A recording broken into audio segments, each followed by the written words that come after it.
We're going to start with a, oh my God. Ladies and gentlemen, welcome to TourneyTimePodcast. And today, as you see, me and EJ back leading the things, back into the fold. Juju will jump in whenever he decides to stop being a Kensington crackhead. Oh, no.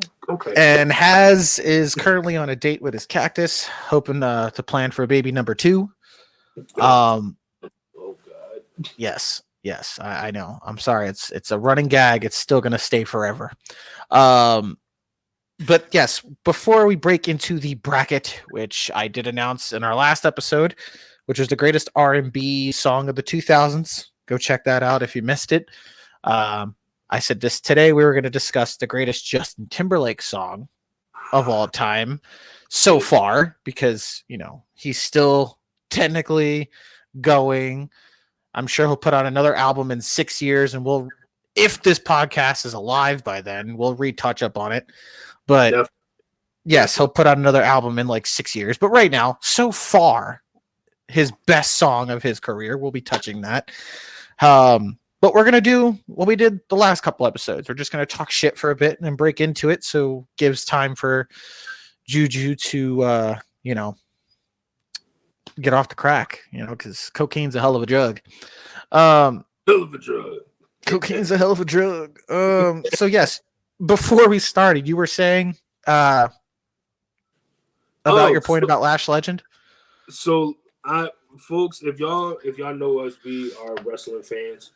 And we like to have discussions about certain superstars. And before we jumped on the waves here, I told that if they really keep a tag on Lash Legend and mold her in the right direction, she could be a possible threat to the women's division.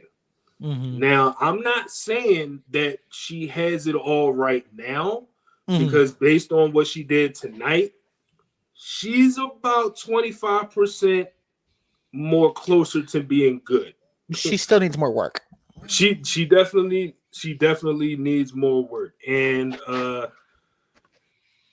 it's not bad. It's just, like I said, when the opening bell hit, and this is when I put it in the chat, like the opening bell, all you heard was a loud smack, and the way she hit Bianca Belair, it was like, ooh, why she do that? It was personal. It felt personal, but still real to me, brother. I get it, but because she's the legit big woman, tall wise, in the matchup, and she played her part very well. It's just she needs that guidance, in that direction. And I feel like being a part of this whole tag team feud for a little bit could help, especially with obviously Bianca being at the front of the realm, or the whole thing, and obviously you got Io Sky in there that'll be helping, and Piper Niven as well. All the experience around her with Chelsea Green as well, given what she's done on the Indies before coming back. Like, right, you have all this experience around you, and I think it's good for Lash and Jakara to get this moment to try and break through, not only just in the women's tag division, but in the women's division in general. Because I do see them going back down to NXT after this match, like after the Crown Jewel match, going back down to NXT and sticking with the metaphor until I guess Triple H feels ready to officially call them up. But I see it was also like some exposure for NXT there, and then at the same time, it's giving them a chance to shine on the main roster. Yeah. Because we know the women's tag division is not great. They need teams, especially with now splitting up Candice and Indy, with Indy Hartwell gone. Yeah. And I don't know what you're going to do with Candice. I know she's the speed champion on the women's side, but I don't know.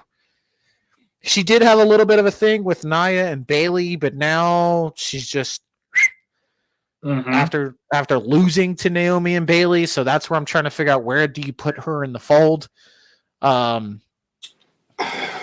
This is the problem because you release Indy, you lose a tag team, and that also speaks out another problem with calling up NXT wrestlers to the main roster and not utilizing them properly. Yeah. She gets drafted to Raw.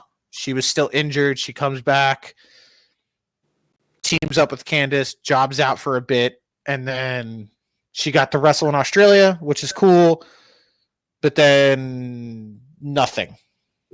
Just pure nothingness. It was just, I don't know. I really don't know. That tag division needs help. That's for sure. I think the main thing is like when we're talking about the women's tag division, I think what hinders them is the fact that, like you said, it's the call-ups, but at the same time, everything is outshining each other. Exactly. For example, on the SmackDown side, the Bloodline storyline is outshining everything. It's even outshining Cody. Yeah. No. And it's so funny because that's another problem is that they announced it on social media that it was going to be a 6-man tag at Crown Jewel, which now I think we have 7-8 matches on the card tomorrow. Holy shit. Okay. No more 5 matches, but I forgot Crown Jewel's Saudi's WrestleMania. And again, if Saudi's paying you, you pretty much give them what they want. Give them what they want. And I'm assuming they were paying to have these fans go, or all these fans want to go, and you're not going to have Roman on the show. Stop. Roman, you're getting Roman that payday. Yeah. Plus, I'm pretty sure you're going to want Jey Uso there to pretty much not prove, but pretty much show how over he actually is. And being in Saudi, I'm sure he was already over at the press conference or the kickoff show earlier. He was already over, him and Jimmy. So that's another problem, though. You have this 6-man tag. Is that main eventing? I feel like it is. Mainly because, again, this goes back to my point as far as the story and also the equity that's on the SmackDown side. Right. Because we already know, like, as far as Roman Reigns is concerned, they have the universe surrounded by this man in a chokehold. Yes. Like, literally everything is surrounding Roman Reigns at this moment. Even Cody is like in Roman's orbit as far as the value. Yeah, as far as the value, because even watching what's my man Sam Roberts on Chris Van Vliet's interview podcast, he was saying that Roman is still the guy, even though Cody is the ultimate babyface as champion. Right. And that's interesting because Roman Reigns is like over-established. Like, could we really say that Roman needs to be champion again? Like, no. Exactly. And that's the thing. Like, he was saying Roman, his prediction was Roman wins the Royal Rumble. I don't see that.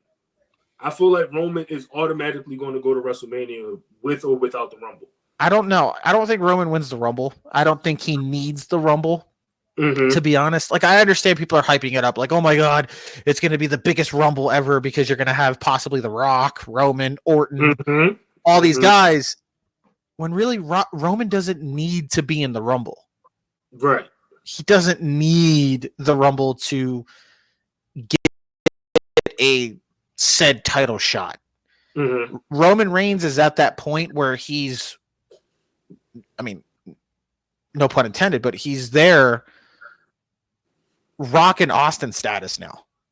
He's there in terms of Rock, Austin, and Cena level, where he comes in, he's the guy.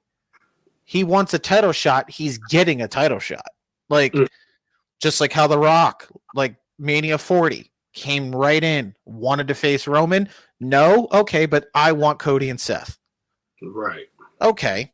But then he declared the Raw after Mania, I'm coming for Cody. Mm-hmm. Granted, Cody is the guy to carry this company going forward, but you still have Roman above your head, with or without the title. Right. And I've said this last episode, Roman doesn't need technically the title anymore to show that he's the guy. You can go to WrestleMania this year or next year, have Roman and Rock. That's your standalone main event. Mm-hmm. And the fact that I can honestly seeing that closing out WrestleMania altogether, being the main event night 2. Yeah. I can see it because that closes the Bloodline saga for good. Mm-hmm. Roman gets his win. Rock goes off into the sunset. Roman takes another long-winded vacation because we don't even know if he's going to stay at this point. Yeah. And that's where I said, after Roman, that's where it's going to be hard. Because you need to figure out who is going to step up and take those reins. And the guy's Cody, but I don't know, because there's so much hatred around Cody right now, which I don't understand. Me neither. That like it's so forced, but there's so much hatred around Cody and saying the title runs stale. Cody's a boring champ. Cody's not the face of the company. When really he's moving merchandise. He's moving ticket sales. He's a ratings draw. It's just not at Roman's level. Yeah. And that's where it's going to be a huge difference, a huge bump when Roman probably leaves next year to take a break. Mm-hmm. And I said, you'll have Cena for the rest of the year. Okay, cool. But let's be real. Cena's not going to be wrestling every show. No. He'll make appearances, but he's only going to be wrestling like 30 matches, 30, 35 matches. That's it. Yeah. As opposed to 250, 300 days out of the year, Cena's not going to be there that much. Nah. So you need to have someone to step up like Cody. And I know they're trying to push for Gunther. I know they're doing it. I know they have the trigger pulled for Gunther. It's just not there yet. Yeah. And that's what I'm worried about. And I know you'll have Seth Rollins there to help be up there with Cody, but I honestly think Seth Rollins is going to be dwindling down a bit because he already had a shot at the world title. He was the world champ for a good amount of time. Mm-hmm. I think he's now in that role where he's going to be helping out other mid-carders or other upper mid-carders like a Bronson Reed or possibly, who's an up-and-comer that could be used right now. A Bronson Reed, a Dominic Mysterio, like help boost him up more to be a credible champion. Yeah. I mean, shit, you can retouch up something with Finn Balor. You can do a one-off tag team with Damian Priest. Like, do some shit like that. Like, think Seth Rollins is going to be stepping in that role of being a veteran, like helping put the guys over. Yeah. Kind of like what Bayley did when she was in Damage Control. But I as far as Roman main eventing Crown Jewel tomorrow, I personally think it shouldn't, because you put so much hype on this whole title situation. It should be Cody Gunther. Okay. And now that I found out that they're not going to be holding the title, it's going to literally stay there. It's like a Super Bowl ring. You're going to get a ring. Yeah.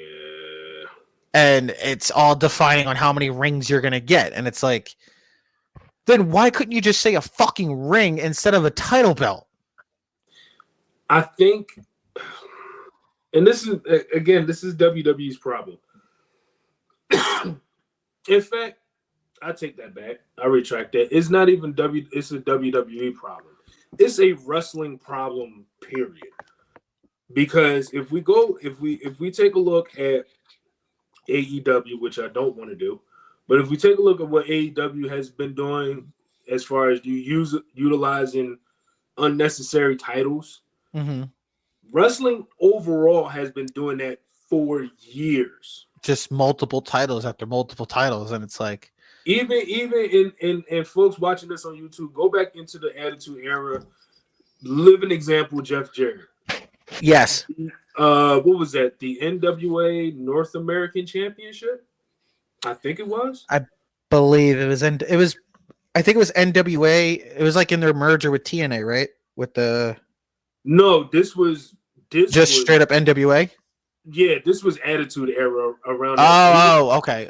He was like a North American heavyweight champ, he was feuding with Jeff Jarrett.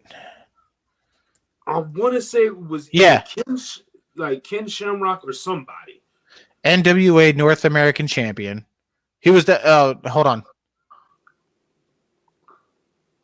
Because he defended their title on Raw, I think. Yeah. NWA North American Heavyweight Championship. He defended it on. He defended it on Raw's War. Mm-hmm. Where'd it go? I just found it. Yeah, he defeated Barry Windham on Raw's War for the title in 1998. Yeah, and that was like pointless. That it was like a pointless championship that they didn't even need. It's like how Ring of Honor titles are on Dynamite. Exactly. And it's like really unnecessary. But again, for WWE to make a championship title that they're not even going to touch, that they're not even going to hold or carry with them, what was the point? You're just wasting money at this point. Yeah.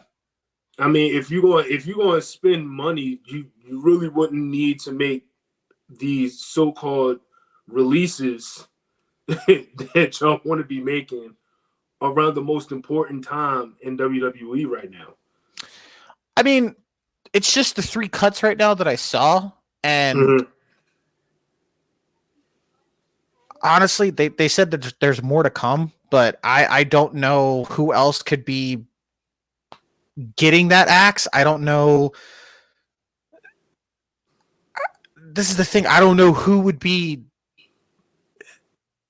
capable or not capable, but who would be on the chopping block as you know, I pretty much want to say, because like Corbin is the one that threw me out of nowhere.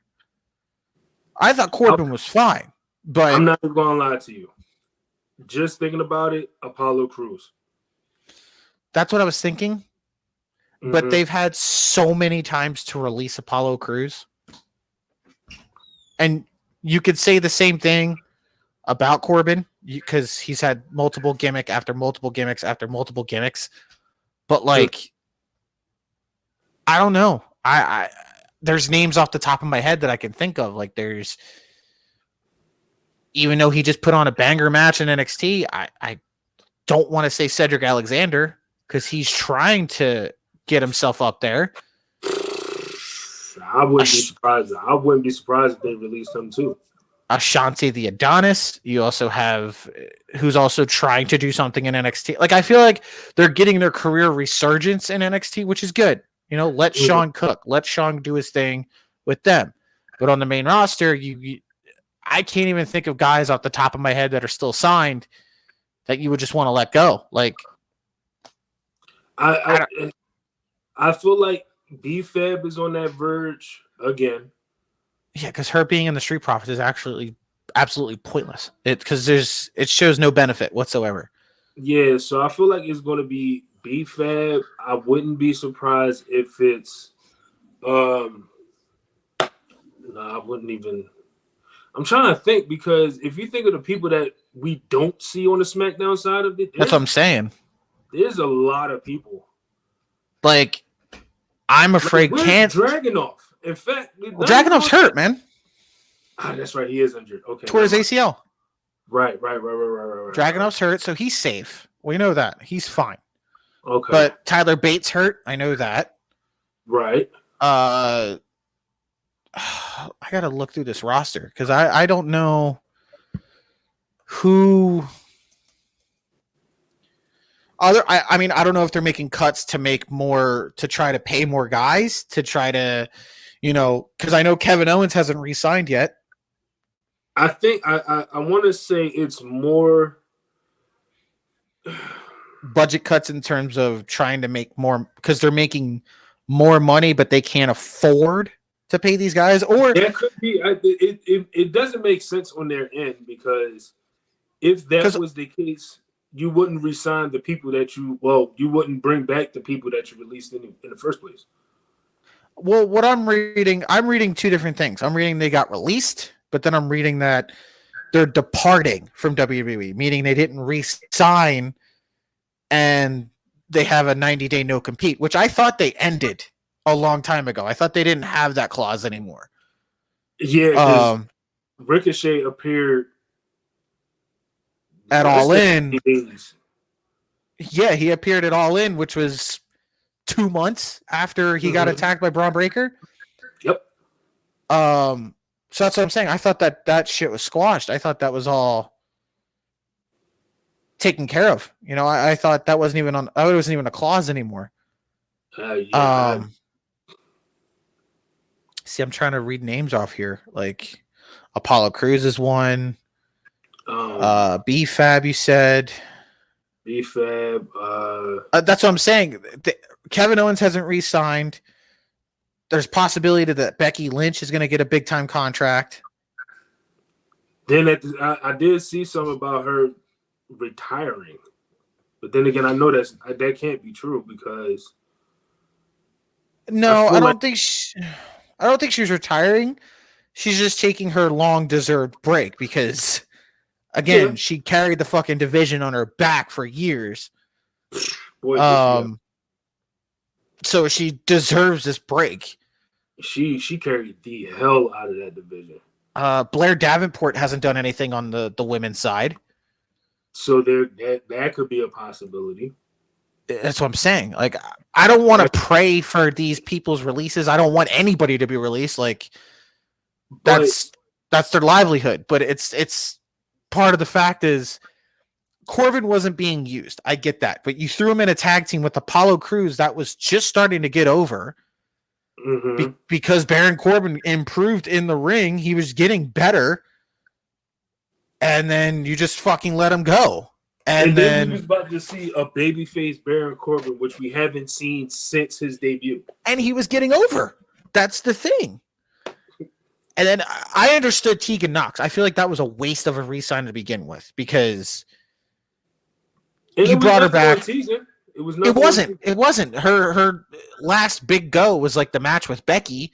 And then after that, you didn't really hear much from her. So I don't know.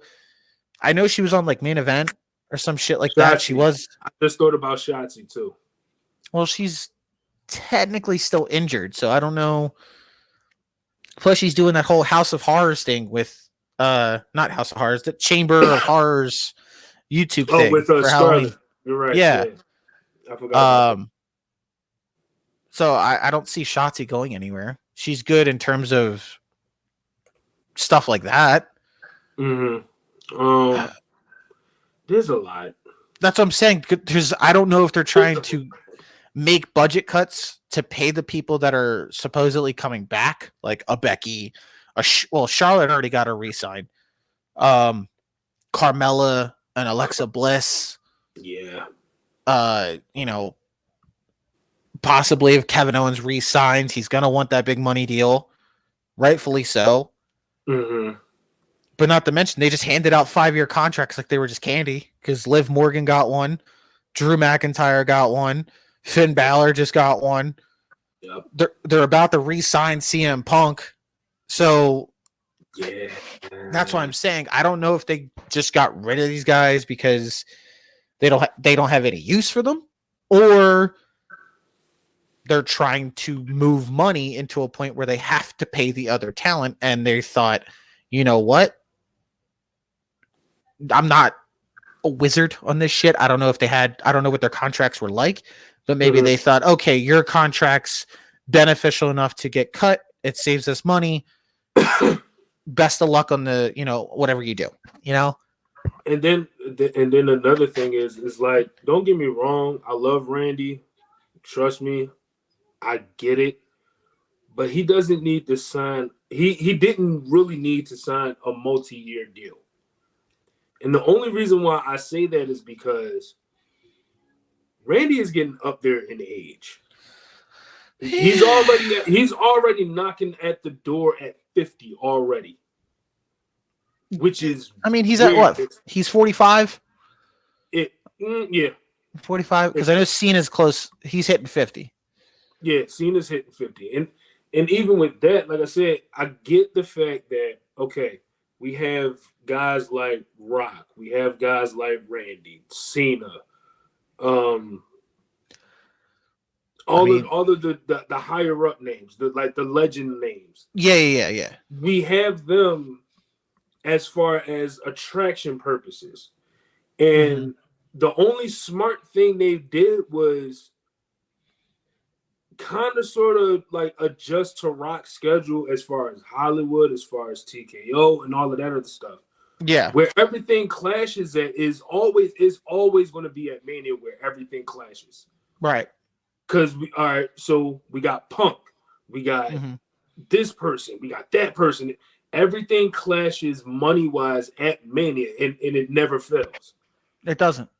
It never fails. So my thing is, it kind of sort of begs the question, like we said earlier, as far as these big names leaving or spreading out or whatever the case may be, is who's going to be the next person to step up? Also, at the end of the day, who's going to be that next person that'll be on the chopping block because of said person that's stepping up?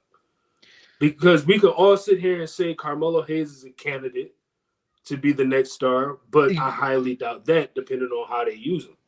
And that's the thing. Like you are right in a sense, because like anybody could be cut except the big names. Like if you're not a champion, or if you're not one of the big five, like Roman, Cody, Seth, Drew, Orton, Punk, Big Six, whatever. Yep. You're not safe in a sense. Like the women's side, Rhea's got her bag. She's good. Liv's good. I mean, Liv just announced she signed a 5-year deal. Yeah. I know Charlotte re-signed. She got her 5-year deal. It's just a matter of when she comes back. I know Nia's going to get a re-sign because she's literally on the best run of her career. Bailey said she re-signed a multi-year deal. Like, I feel like I don't know who would be on the chopping block. Like if I were to sit here and play the guessing game as to who would be on the chopping block, we'd be here forever. We'd be sitting here talking forever. Oh God. But not to mention they did just bring in Motor City Machine Guns. That's the with the possibility of when Penta's contract is up in a month, they're going to be bringing him in.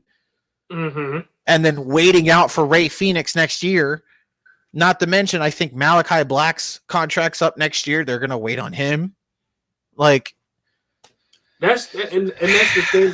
That's the thing. This is why I say as far as the Motor City Machine Guns, I get they want to revitalize the tag team division.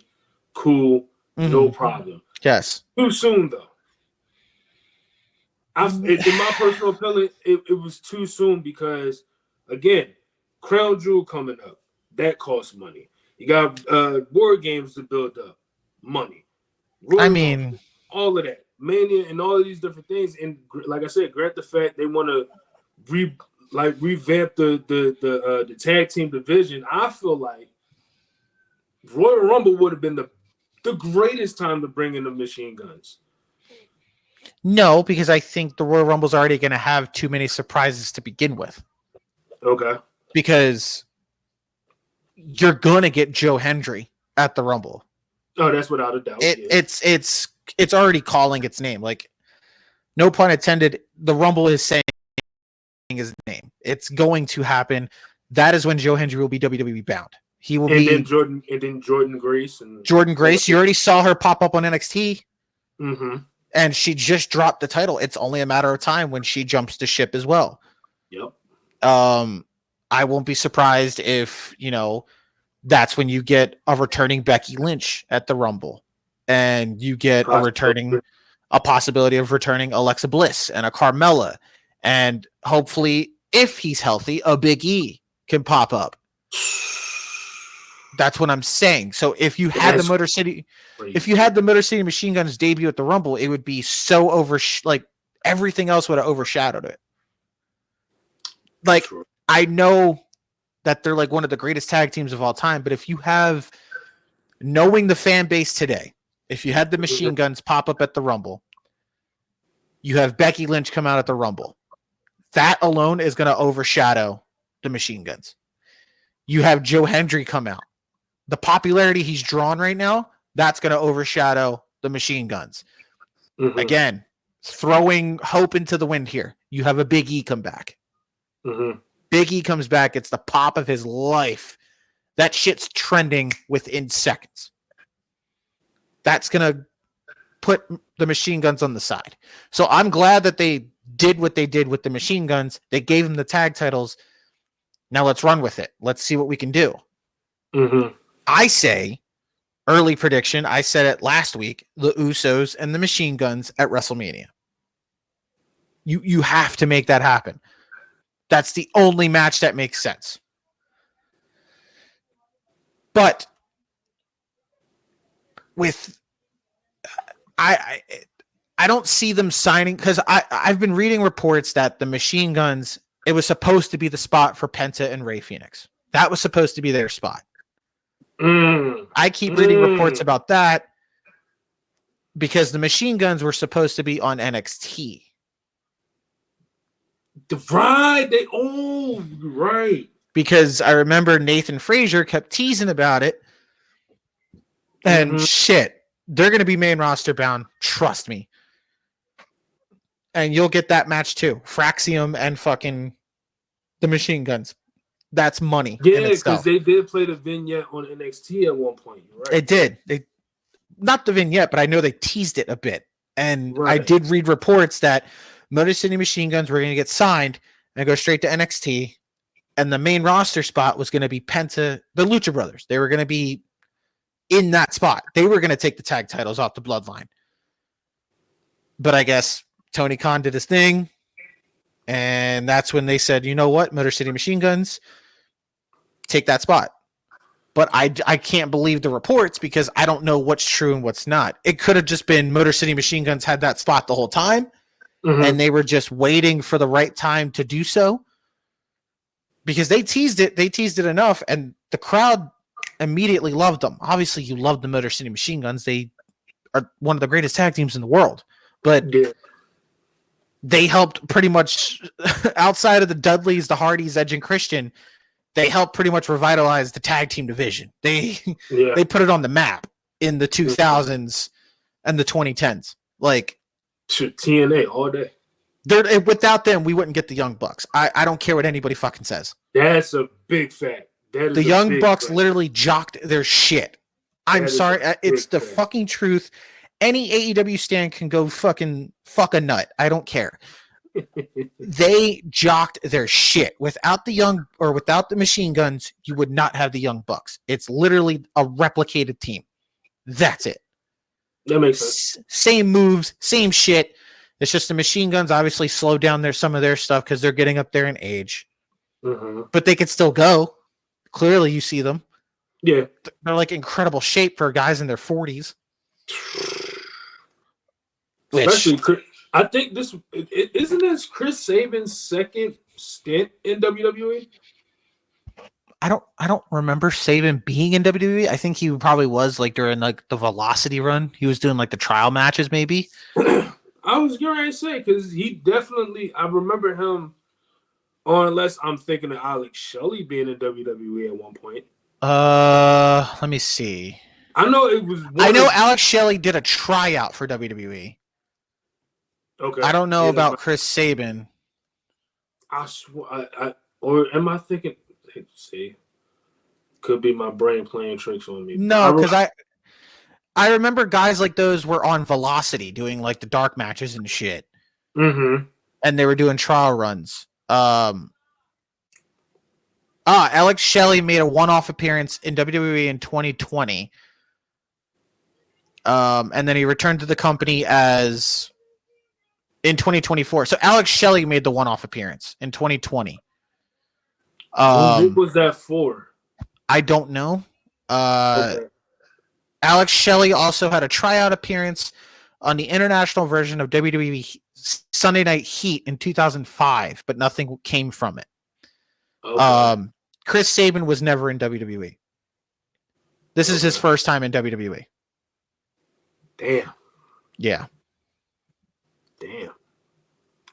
But I mean, like I said, for me, it's like, honestly, to me, if it was the Lucha Brothers that was supposed to beat the Bloodline, it wouldn't have made sense. So I guess it was better for the Machine Guns to do it because it's more credibility to them to do it. Exactly. And it made sense. So I'd rather have them as champs than the Lucha Brothers. However, like I said, in my opinion, it doesn't change the fact that I feel like it was too soon. Yeah. But they had to do something as far as this War Games thing, and it made sense. So you had to do something to take the titles off the Bloodline. You had to do something, and of course, you're not going to have the Motor City Machine Guns lose in their second week. True. And you're not going to waste a crown jewel spot for a tag title match, knowing that you just built up this 6-man tag. Yeah, that's what I'm saying. Like, yeah. So they had to take the titles off some way, somehow. It's just a matter of how to do it and who to give it to. But with the Machine Guns, I'm confident that they're going to take this tag division and make it stronger. Mm-hmm. However, there is a little bit of a turmoil with the Street Profits because I know Montez Ford has been very outspoken lately. Like he's been speaking out a lot lately about wanting to do a solo run and wanting to, I guess, let Angelo Dawkins do his thing and he goes to his thing. But he has that, I guess he called it survivor's guilt, where he didn't want to leave him stranded. Yeah. And the thing is, I know he's not going to admit it, but Montez Ford is money. Oh, hell yeah. If he were to leave Angelo aside, that's where I think Dawkins is going to suffer the most. Dawkins is going to grind, but he's not going to be having that success like Montez Ford will. And that right there, kind of, it's like, is the Street Profits is one of those tag teams where, of course, one is going to outshine the other in some capacity. Exactly. But to Dawkins' credit, he worked his ass off. Yeah. To improve throughout the years. Montez, I feel like, was born with the gift to be a WWE superstar. As soon as he stepped through the curtain, that was he had it made ready. Exactly. And even with his performance at, what was that? The 2022 Elimination Chamber? 2023, yeah. For the United States title, yeah. Yeah, and he, like, the crowd was automatically behind him as a solo. Oh yeah. And then he had that the match with Roman Reigns. Yup. So he definitely stepped up in that aspect. That, and then on top of that, like, it's the only problem is that they already have this comparison between him and The Rock, which is bad. I mean, The Rock himself endorsed Montez. Like, he even is a fan of Montez, is enough endorsement itself. Like, if you have the biggest Hollywood star, but not to mention one of the biggest stars in wrestling, tell you or is a fan of you, that should be enough. That should be embedded in WWE's brain. Like, okay, we have a made-ready star. We just don't know what to do. And to that, like, if you think of all the things you could possibly do, I mean, I feel like Montez Ford, he's going to be one of those characters where you see him as only a heel, as a solo. See, I wasn't thinking that. I was truly not thinking that. Like, because they did tease it a little bit here and there with the Street Profits. I think Dawkins is going heel. Because I feel like that would make sense. But I feel like because they did tease it a bit with how the Street Profits were on a losing streak, and Dawkins was the one pissed off, and Montez was trying to get some sense into him and all that. I feel like Dawkins would turn heel out of resentment. Okay. Because Montez is already a star. He's got the look, he's got the promo, he's got the ring, he's got the in-ring ability. He's already made it onto, the silver screen with Hulu, with the TV show with Bianca.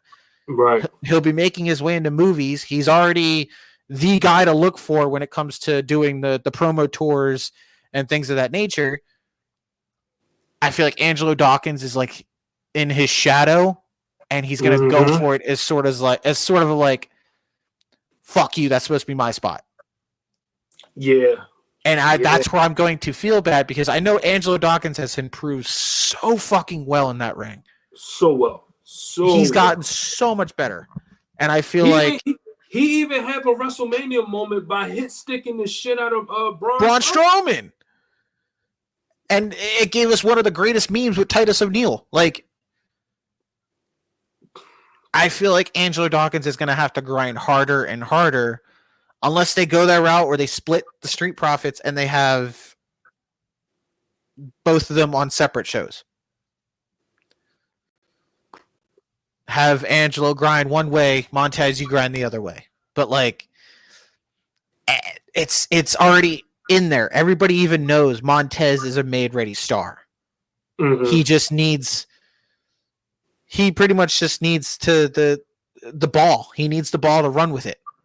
Yeah, because this goes back to Montez Ford's character. Yes. He's already like, outside of the WWE, he's one of those well-spoken, well-representatives of the WWE, like his military, his just everything. However, as far as the actual character of Montez Ford, he's like I'll say character-wise, he's the carbon copy of a Carmelo Hayes, who's a carbon copy of a MVP or all of those big money type characters, as far as black talent. I'll say that. Okay. So he's already in that representative like aspect character-wise, but can you really make like from the ground up, can you remake Montez Ford to make him stand out though? That's going to be hard to do. I don't think they'd have a problem with that though. I feel like they just need time. Once Montez has the ball to run with it, he needs the right feud to start with. So, and for example, in it, like, a la insert him with Carmelo Hayes. Have that feud run for a bit. Or throw him into, if he's still on SmackDown, throw him into the U.S. title picture. Just throw him in there. Okay. Have him be an underdog, and have him be, he wouldn't be technically be an underdog in the people's eyes, but like, have him be that up and come, like that, one of those front runners to be a part of that mid-card division, to go after, if he's still champ, to go after an LA Knight. Right. Or if Carmelo Hayes is champ by then, go after Carmelo Hayes. Right. Like, or he can jump to Raw, go after Braun Breaker. Yeah. You would already have money matches with Braun Breaker. You would have money matches with Bronson Reed, with a Seth Rollins. You can have Montez Ford even go further and chase after Gunther.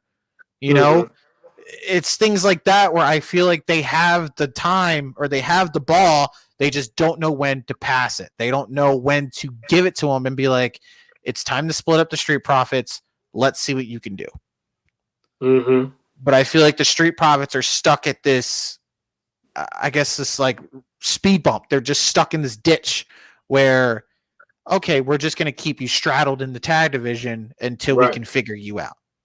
That and to that point, when Dawkins was injured, they missed that opportunity because of the tag team aspect of it. And like we said, when he had, and I was there with it for the match with him and Roman, Mm-hmm. and just like the way he was like locked in with the then Universal Champion, Yeah. like he really locked in, and he had everybody backing him. The only thing that kind of hurt Montez was the reaction for Roman outshined the reaction for him. I mean, he got that big pop when they thought he was going to beat Roman. I mean, he wasn't going to beat Roman, but Right. he gave Roman a good match, and He gave him a hell of a match. That's good in itself. Like, not only do you have The Rock endorsing you, you gave the top star a fucking great match for the title, Mm-hmm. and Roman made you look good in the process. Like, he made you look like a fucking star. Right. And then he had that breakout moment in Elimination Chamber. Dude. He was the highlight reel. He did everything. Outside of Johnny Gargano, he did fucking everything in that match. Yes, he did. Yes, he did. Especially selling that scary ass fucking injury at the end. Like, that was the selling is phenomenal. Like, he's the complete package. It's just they need to pass him the ball. They need to just let him go. Like, let him do his thing solo and see what he can do. I mean, yeah, the thing is, like you said, it's the time, and I feel like if they were to do it, it will probably be one of those moments where they're on a big stage, Mania, and say, for example, they do the whole like fatal insert number tag team for the tag team titles. So if they have that and they lose, I feel like that would be a perfect time. But at the same time, depending on the card and depending on what's being built up for Mania 41, that's going to be outshined. I feel like the best time to have Montez Ford really show is Rumble. Yeah. Because the last two Rumbles he's been in, 2022, he got thrown out in like 2 seconds. 2023, he got thrown out quick. And then I don't even remember if he was in it this year. I think he was. I think he was, yeah. And then he didn't last long. Yeah, he did. He did. And that's the thing. It's like, you put him in the Rumble next year, it's time to fucking shine. Like, let him do his thing. Mm-hmm. And even if they was to do it, I feel like, and this is, folks, please do not take what I'm about to say the wrong way. Please, when I say this, I feel like if they was to split the profits, and we have the spotlight on Montez Ford, right? Have him, if on a whim he goes to Raw, have him feud with Xavier Woods, have him feud with Kofi Kingston, have him feud with the people that they have that tight bond with him, but also guide them in that direction. Not to say anybody else outside of skin color would do it, but as far as the people that he's surrounded with, like it, even if Biggie was to return, put him with Biggie, put him with give him to the bloodline if they wanted to. Right. Just that representation alone to boost the morale of Montez Ford would do numbers. Like I said, it's the matter of time and the execution and what would make sense for him to do that. Exactly. And even to go back to Xavier Woods, like I feel like Xavier Woods needs that same exact treatment too. I've been saying this for years since they started A New Day. Xavier Woods is criminally underrated. Yes. He is very underrated. He is one of the best workers in that ring. Honestly, I think he's a better worker out of Kofi and Big E.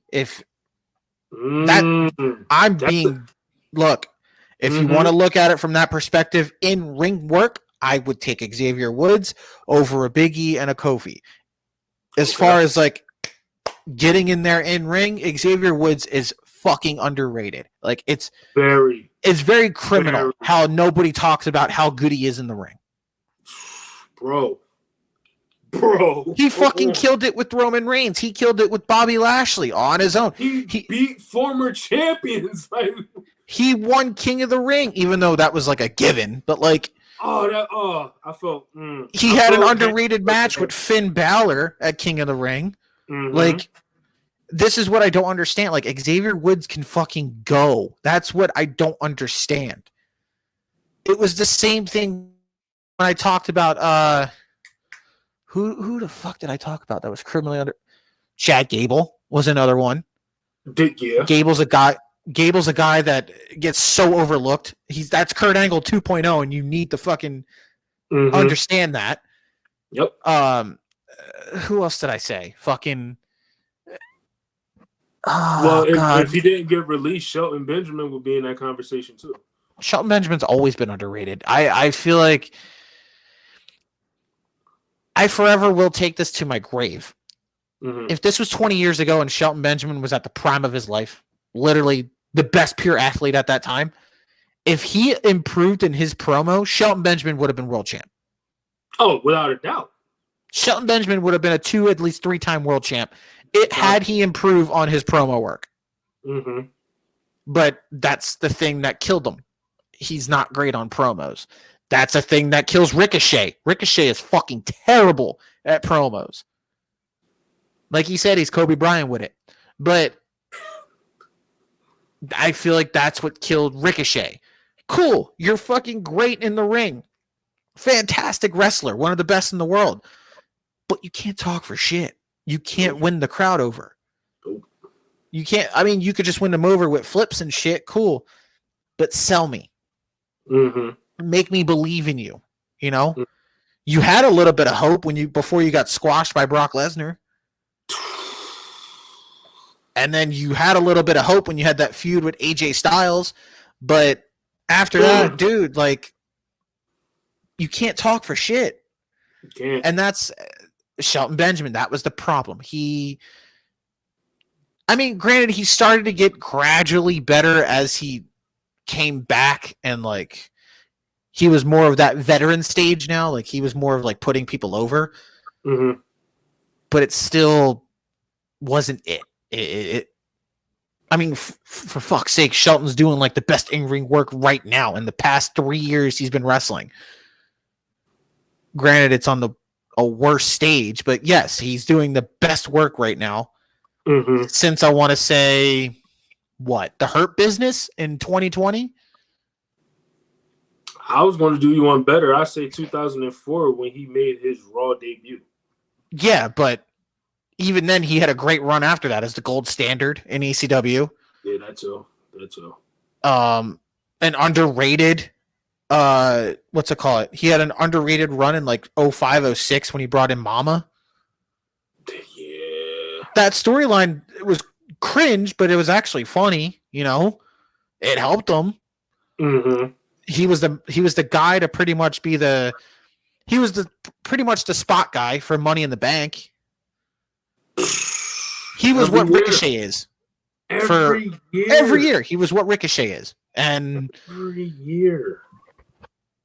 And that's the thing with Shelton going to AEW, improving. But again, he's doing the best work since the Hurt Business in 2020. Ricochet is just Ricochet. I'm sorry. I'm a fan of Ricochet, but if you can't cut a promo to save your life, I don't give a dick. I don't. And that's the thing with Xavier Woods. Xavier Woods can fucking go. And I don't understand how people shit on him. He is fucking underrated. Xavier Woods deserves to have a mid-card title. Deserves at least a IC or a United States title run. Like, I would not be mad. I mean, I get what they're trying to do with the tease of splitting up the New Day. Do I think it's a smart idea?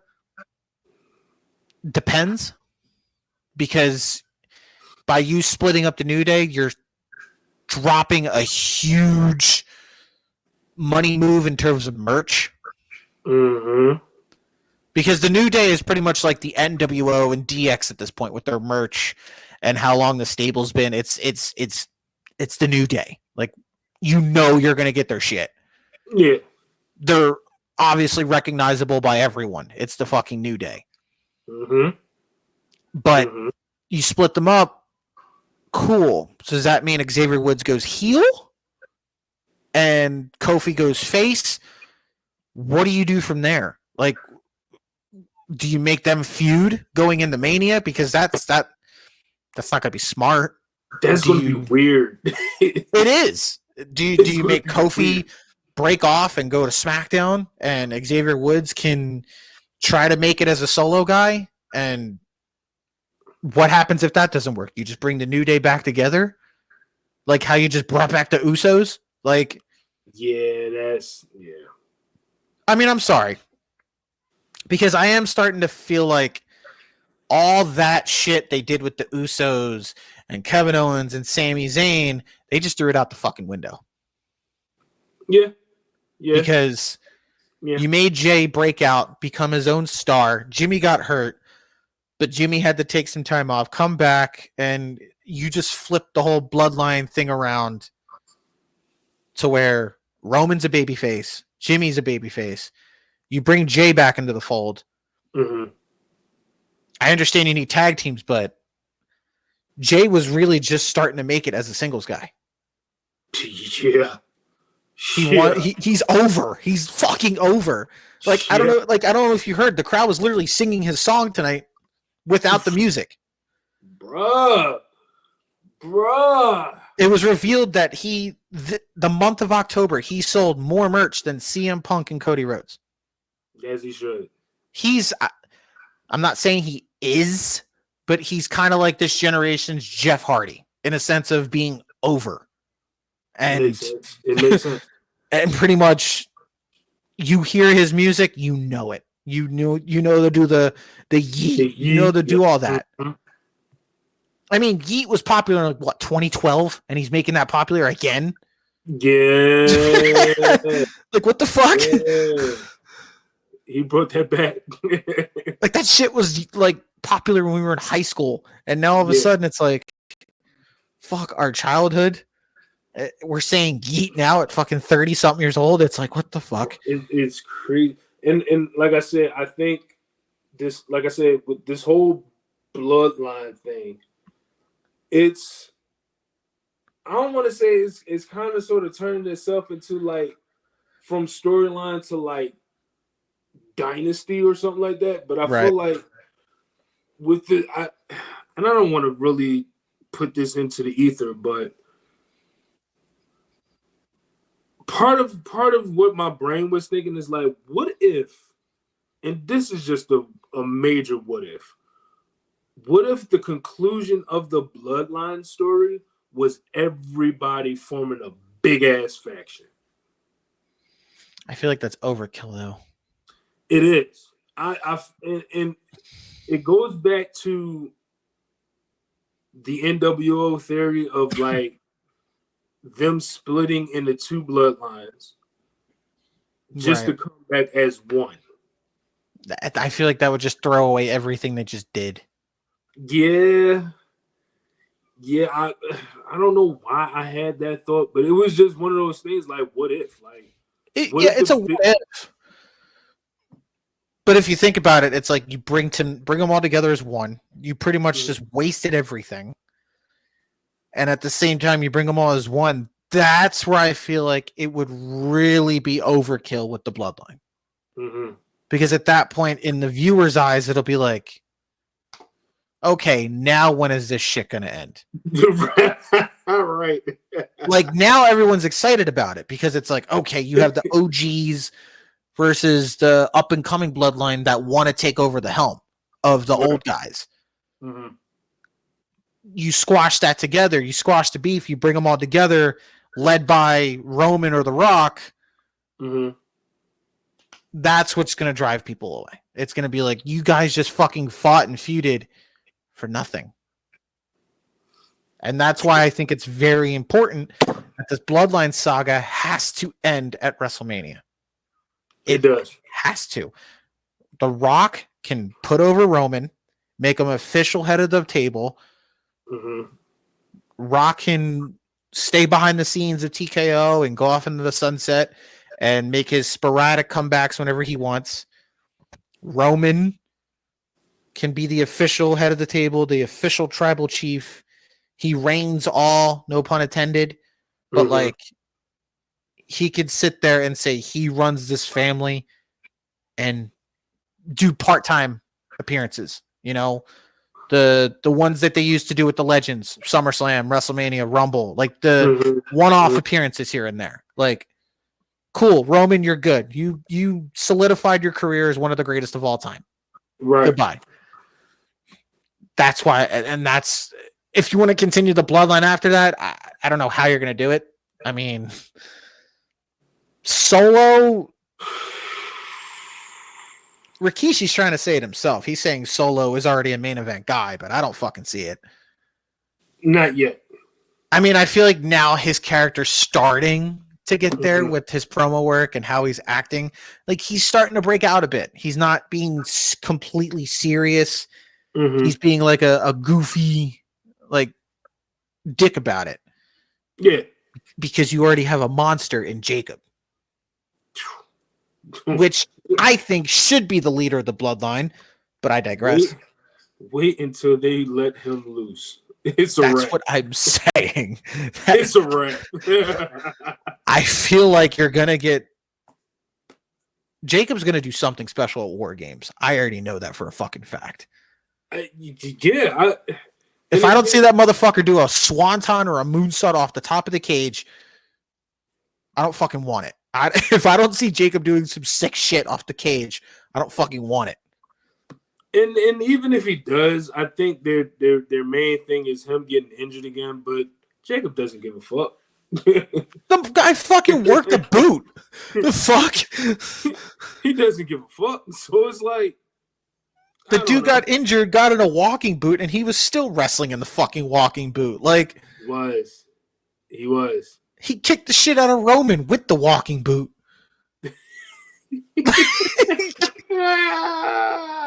Jacob does not give a fuck, and that's the mentality of him. It's like it's fucking perfect, and he's not even scratching the surface. Like, the crowd is not understanding of what this man can do. If you guys haven't seen Jacob Fod 2 before WWE, I recommend you to do so. Back in his MLW days, please. He was a fucking menace to society. Like, the promo work, the in-ring work, menace. Just straight up. Like, you go back and see his old promos, he gives you quotes for days. It's insane. Like, he made the phrase, "I'm gonna dog walk your ass," fucking popular. Like, I'm sorry. That's who I think who should be leading the bloodline. Not Solo.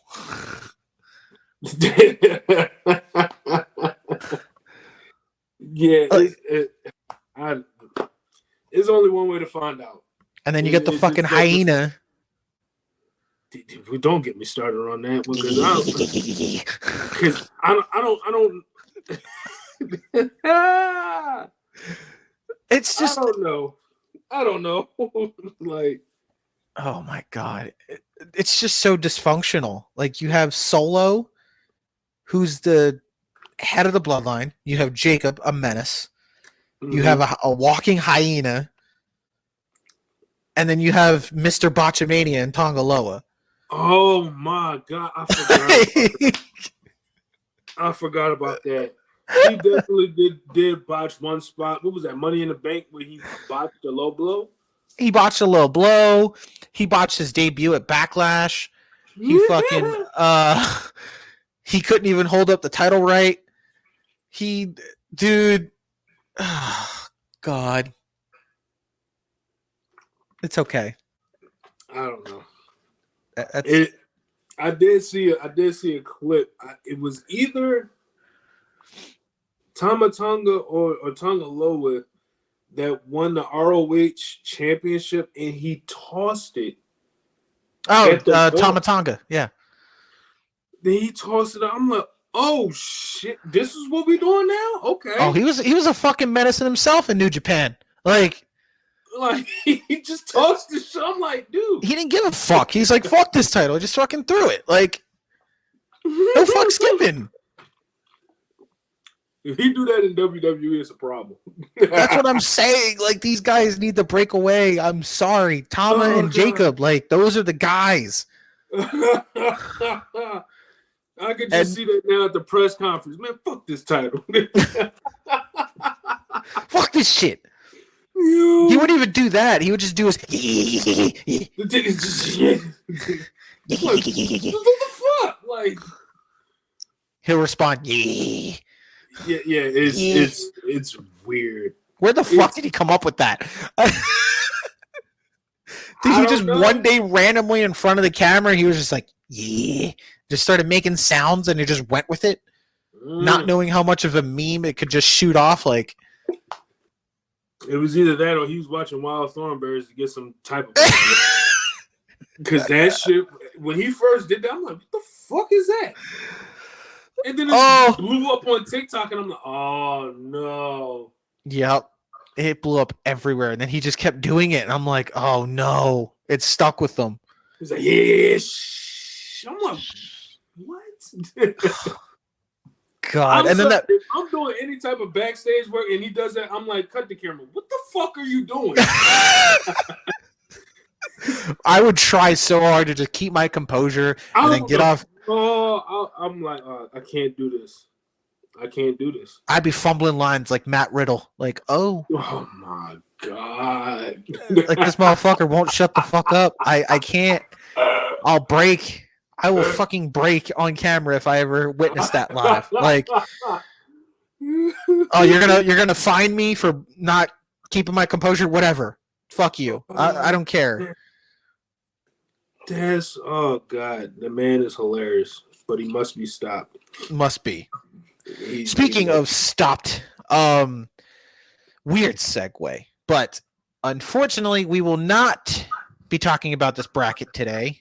Juju decided to be slacking off, and I guess his phone is not working for the stream tonight.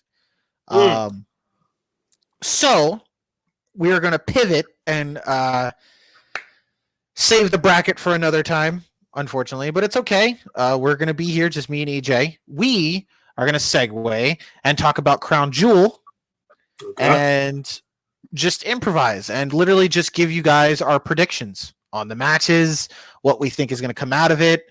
And this episode is now turned into a Crown Jewel prediction show. So here we go. I mean, why not? Like, we're already talking about it. We're already into the wrestling mode. There's no point of starting another bracket with just the two of us. We've already tried that with the theme songs, and we saw how that went. So here we are. So let's talk about Crown Jewel. We have, let me see, 1, 2, 3, 4, 5, 6, 7 matches on the card tomorrow. Yep. Or whenever this airs, seven matches on the card. Not the typical 5-match format from Triple H, surprisingly. Which, again, like I've stated multiple times, Crown Jewel is pretty much Saudi's WrestleMania, which they chanted, by the way, at the kickoff show. They chanted WrestleMania, and Triple H just trolled the fuck out of them and said, yes, WrestleMania is in Las Vegas, Nevada. Because I don't think WrestleMania will touch Saudi. I don't. I hope it doesn't. Because, let's be honest, that would be one dry-ass WrestleMania. For starters, WrestleMania is 2 nights, folks. Yeah. Then on top of that, if you go to Saudi Arabia, it's a huge time difference between us and them. Yes. So 9 times out of 10, depending on the viewership, people are going to miss WrestleMania. No, nobody's going to wake up 10 o'clock in the morning to watch WrestleMania. No. I'll be damned. Granted, yes, it's a dream because you get wrestling early in the day, then you can go out and have fun at the night, which is why it's good for Crown Jewel to be on at like 1 o'clock and 12 o'clock, like a regular football time. Mm-hmm. But have it 2 days in a row where you wake up at 10 o'clock, Nope. and you have to do a pre-show going into WrestleMania, which is going to be like 4 or 5 hours. No, like keep my WrestleMania at night. If WrestleMania goes to London, that'll be the exception because it'll air at like 1, 2 o'clock. Okay, cool. That'll be crazy. I'm fine with that. Mm-hmm. But Saudi, no offense, I don't think they need a WrestleMania. They already have Crown Jewel. That's their WrestleMania. They've already put so much money into this, especially with the pointless title belts. Mm-hmm. Yes, let's keep it at that. Let's get right into it with one of the matches I did want to touch upon. Okay. Randy Orton and Kevin Owens. This has been brewing for quite a bit. And in Kevin's eyes, he's not the bad guy for doing what he did. He's not the bad guy for attacking Cody. He's not the bad guy for attacking Orton.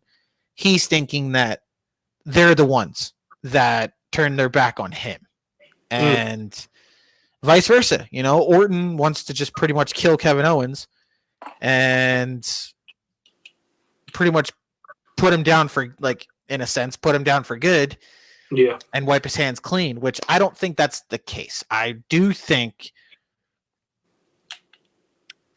think Kevin Owens wins this match. Okay. Not because I'm biased and I'm a Kevin Owens fan, but I do think if you're going to be starting off an incredible heel type run with Kevin Owens, you need to have him beat Randy Orton. Okay. Because if you have Orton just beat Kevin Owens, what the fuck are you doing? What are you doing? That's true. Especially when you have what it looks like. I feel like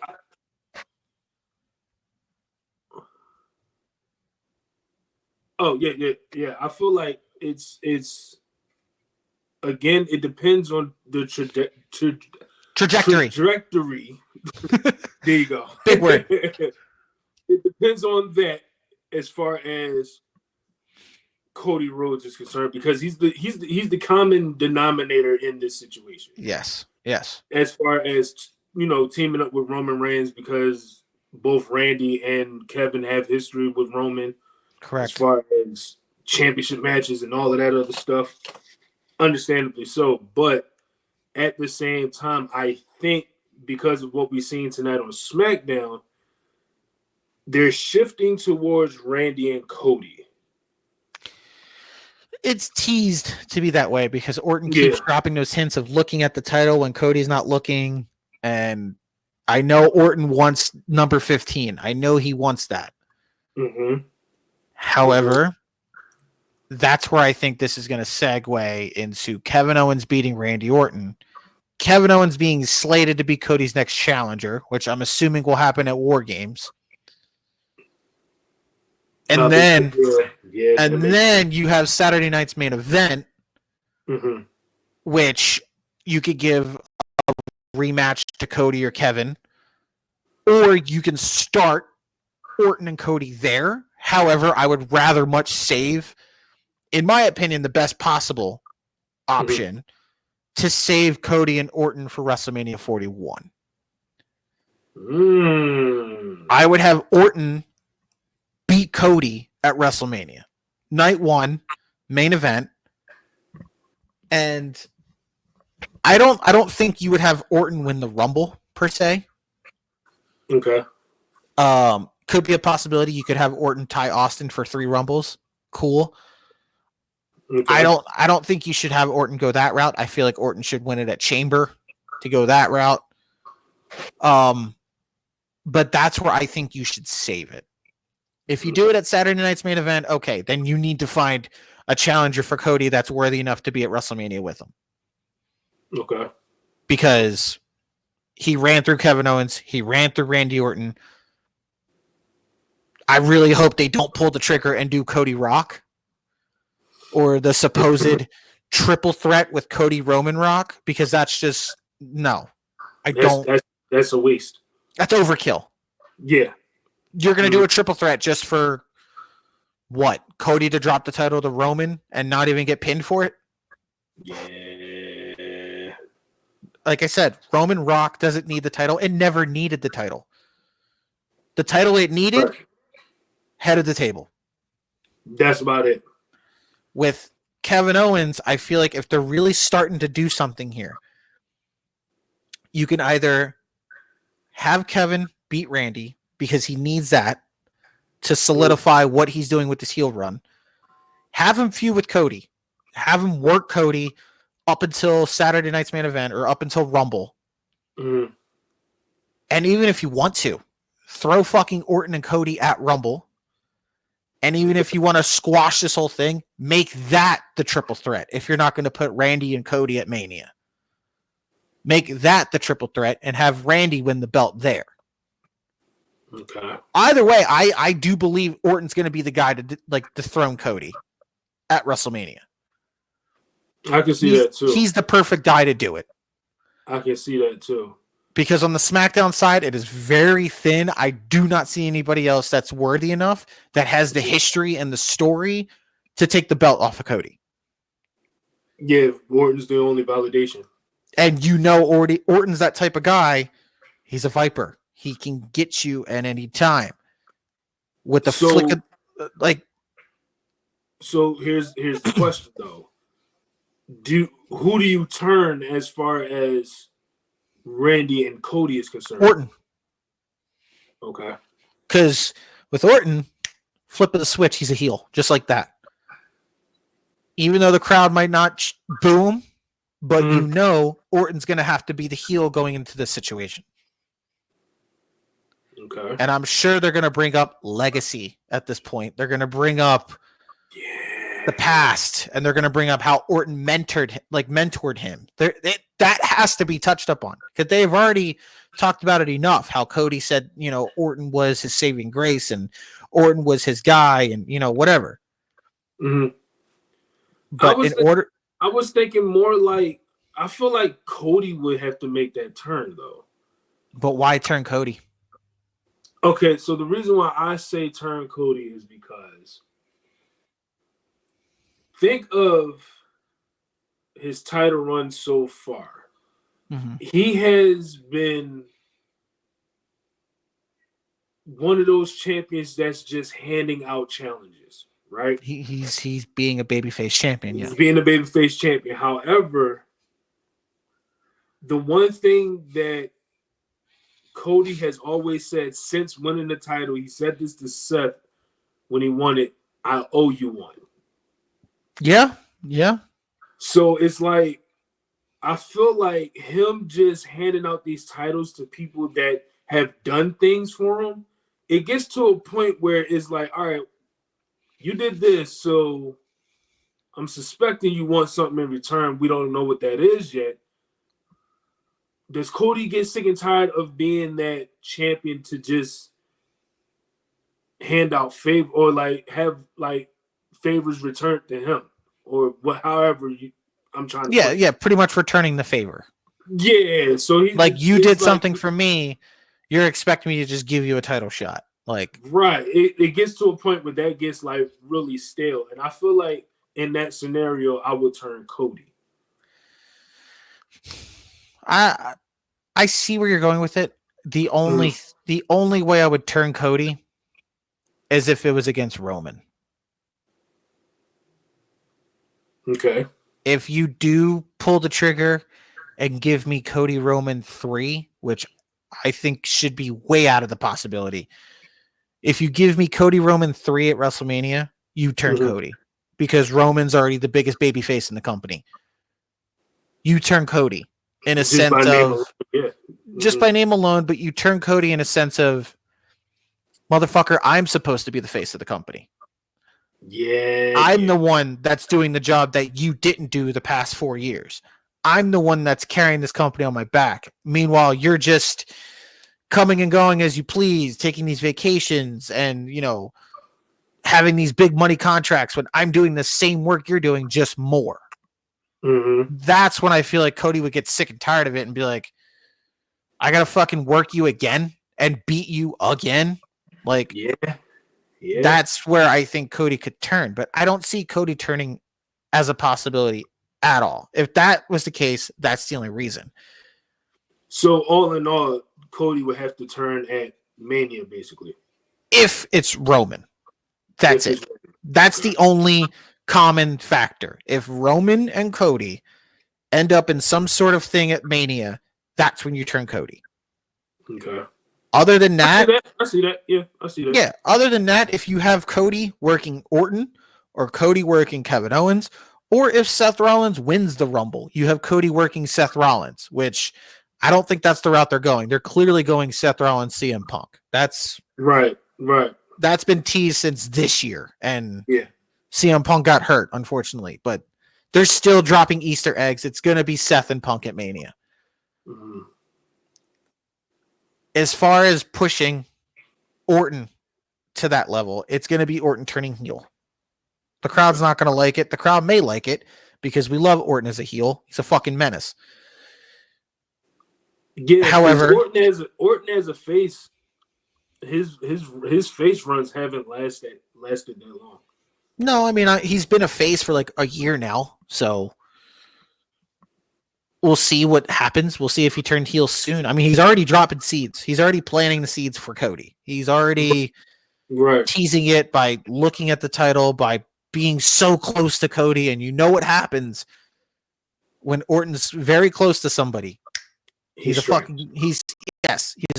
viper. He's a fucking snake. Mm-hmm. He's a snake in the grass, ready to just take the bite. Or ready to pretty much bite, not take the bite. Sorry. Yeah. And that's the thing. All that is going to start with Kevin Owens. That's where I think Kevin Owens beats Randy Orton. Mm-hmm. Kevin Owens goes on a tear, and I'm assuming he's going to have to do something with that like with Cody and Gunther.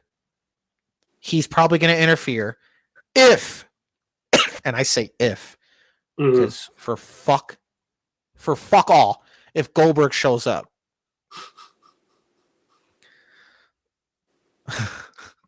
That'll be the moment. That'll be the moment. I swear to God.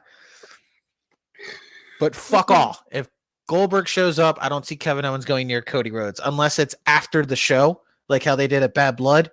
Right. I could see Kevin Owens making an attack for Cody Rhodes again. The only way I think Orton wins this match, if he does, is if he wins clean, if Kevin Owens makes a mistake, or Cody gets involved. Yeah. But that's where I think could be an issue. Kevin Owens could win if Cody gets involved. Because Cody did say on SmackDown, Orton, when you're done with him, save some for me. And he wants Kevin Owens. So during the match, Cody could come out, make an appearance, or something can happen backstage, whatever. It could throw Orton or he calls Orton the match. Exactly. It could throw Orton off his game, whatever. Yeah. But all in all, I do see Kevin Owens winning this match and starting the path to try to chase the title for Cody Rhodes. And probably be on a fucking tear, on a heel run. So we'll see. I want a heel run out of Kevin Owens. I feel like it's long overdue at this point. Because he does fantastic heel work. He's been babyface for way too long. Because I think the last time he was a heel was 2019. Was it 2019? Yeah. It was 2019. Yeah, you're right. 2019 when he was feuding with Kofi? Yep. Yeah, when he was feuding with, I want to say, Kofi and Daniel Bryan at the time. And that's when he was turning babyface because he feuded with Shane McMahon and then just stayed babyface pretty much the whole way through. So, yeah, it's long overdue. He needs to turn back to heel. Yeah, just he's like a face. Orton. Yeah. Just like Orton. We love Kevin Owens as a heel. He's better as a heel. So, Kevin Owens is my pick. I'm assuming you're going KO or are you going Orton? I want to pick Orton, but it would make better sense for KO to win. But I'm gonna go ahead and pick Orton as a safe choice. Fair enough. Okay. So going into the next matchup, we have Seth Rollins and Bronson Reed. Ooh, this is gonna be a good one. This is where I'm gonna throw an egg at the wall, and it's gonna fucking hit. Okay. Bronson Reed needs to win this match. As I stated earlier, Seth Rollins is going to be that veteran now. Mm-hmm. He's going to work his way back up into that world title picture, but he's got to put over a few guys by doing so. Right. The run they've been doing with Bronson Reed, making them this fucking monster, and also beating a monster and not beating him, but putting Braun Strowman to his limit and just destroying guys along the way like Seth Rollins and R-Truth and The Miz, like on a fucking tear. Yep. Yeah. You do not kill that momentum for Seth Rollins. True. That is true. I feel as though it's going to be a good match, but Bronson Reed needs this win. I feel like it's going to be a good match to a point where Bronson Reed gets to that point where he hits, I say, at least 2 or 3 tsunamis to beat Seth Rollins. And that's where you start very slowly. You start a very good run for Bronson Reed heading into the IC title picture with Braun Breaker. Yeah. Or feuding with Sheamus next, since Sheamus wants the IC title. Like, another banger feud in itself. Mm-hmm. Because I can see Bronson and Seth going on and probably finishing the feud at War Games. Depends. Yeah. Or on a random Raw episode. Who knows? But I feel as though Bronson Reed needs to win this match.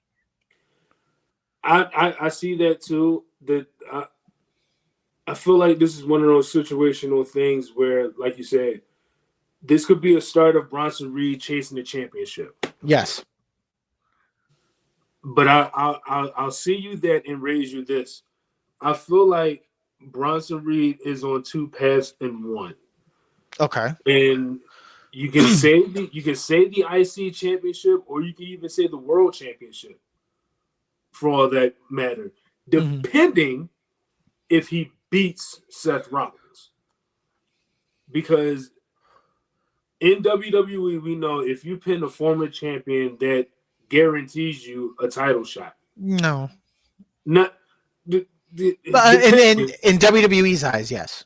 Yeah, in WWE. So it's like, it puts you, well, not guarantees you a spot, but it puts you in that picture. Yeah, it puts you in the world title picture. In the picture. So I would say you can go the IC route or you can go the world heavyweight route. But either or, he's in that one of those until dawn situations where you make a choice and see where that takes you. Yeah, he's gonna be that upper mid-carder, upper echelon type names where you're gonna go to him to give you a match. It's kind of like a Gunther situation, except Gunther's the champ and he deservingly so. Bronson Reed's gonna be that go-to feud. And the difference is Bronson Reed is going to be made into a star. Yeah, he's like the wild card on the roster, basically. Yes, you don't know who he's going to go after. You don't know what his next move is. And I do see him going after a Braun Breaker. That would be fucking fantastic. Yeah. Give me Braun versus Braun. Son. But like, I can see that going into shit. Give me a multi-man match at Mania for the IC title. Yeah. Give me a Braun. Give me a Bronson Reed. Give me a Sheamus. Give me a Ludwig Kaiser in there. Give me, Yeah. Throw, like I said, if you want to, throw Xavier Woods in the picture. Like, or returning Dragunov if he's healthy. If he's healthy by then, but they're stating he's probably going to be back after Mania, which is going to fucking suck. Because he was needed. I feel like he would have been perfect with this feud with Bronson Reed if he wasn't feuding with Braun Breaker. But god damn it, they had to give him Gunther at a fucking live event. Like, I get you were trying to make the UK fans happy, but come the fuck on, man.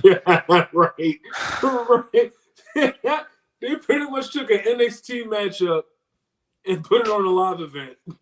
Like, what the fuck, man? That's our match. We're supposed to have it for Mania or a fucking SummerSlam. Like, give us that, man. Or something. Damn. Like, we're supposed to have that. Or it should have been for the King of the Ring crown. No, I feel like that would have been too early because that's when Dragunov just got called up. That's true, yeah. And I was fine with Gunther and Orton. I was fine with that.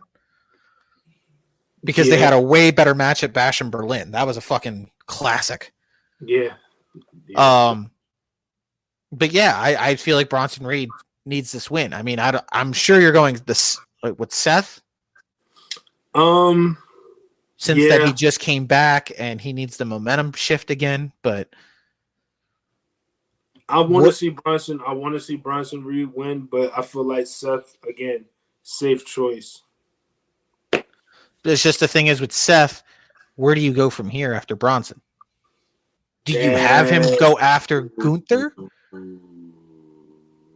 That is true. That's what I'm saying. Do you have him go after Gunther, or do you have Seth drop down a bit and go after the Intercontinental title? You see, that's a very good question, but knowing Seth, I feel like he's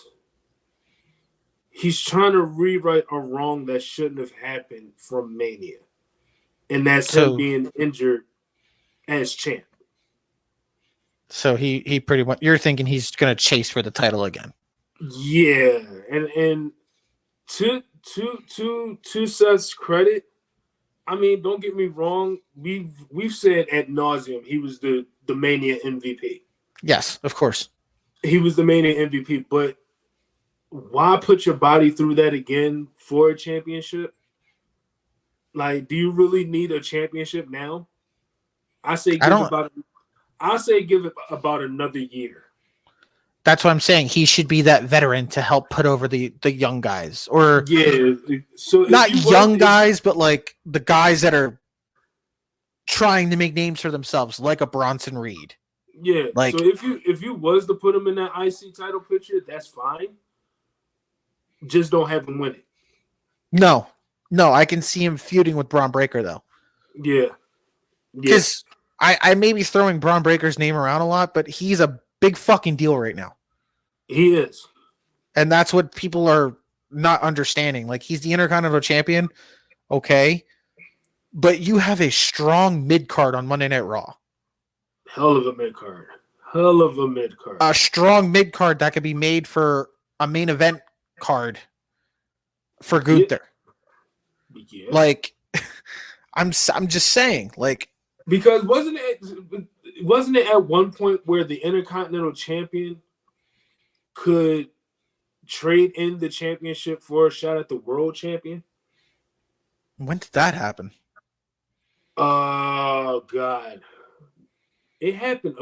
I don't want to say a bunch of times, but I remember. God help me, WCW did it at one point, but I think with their mid card titles, yeah, I remember them doing it that way, but I think WWE did it once or twice. I'd have to look into the archives for that. Maybe in the Attitude Era, maybe because they always had the Intercontinental Champion as like that. Like a Money in the Bank in belt form.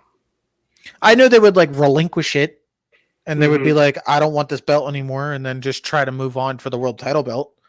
Yeah, but I think that's how they're looking at it now. It may not be in that scenario, but I think that's how they're viewing the Intercontinental Championship as like the next step up towards the There, world. it's a stepping stone.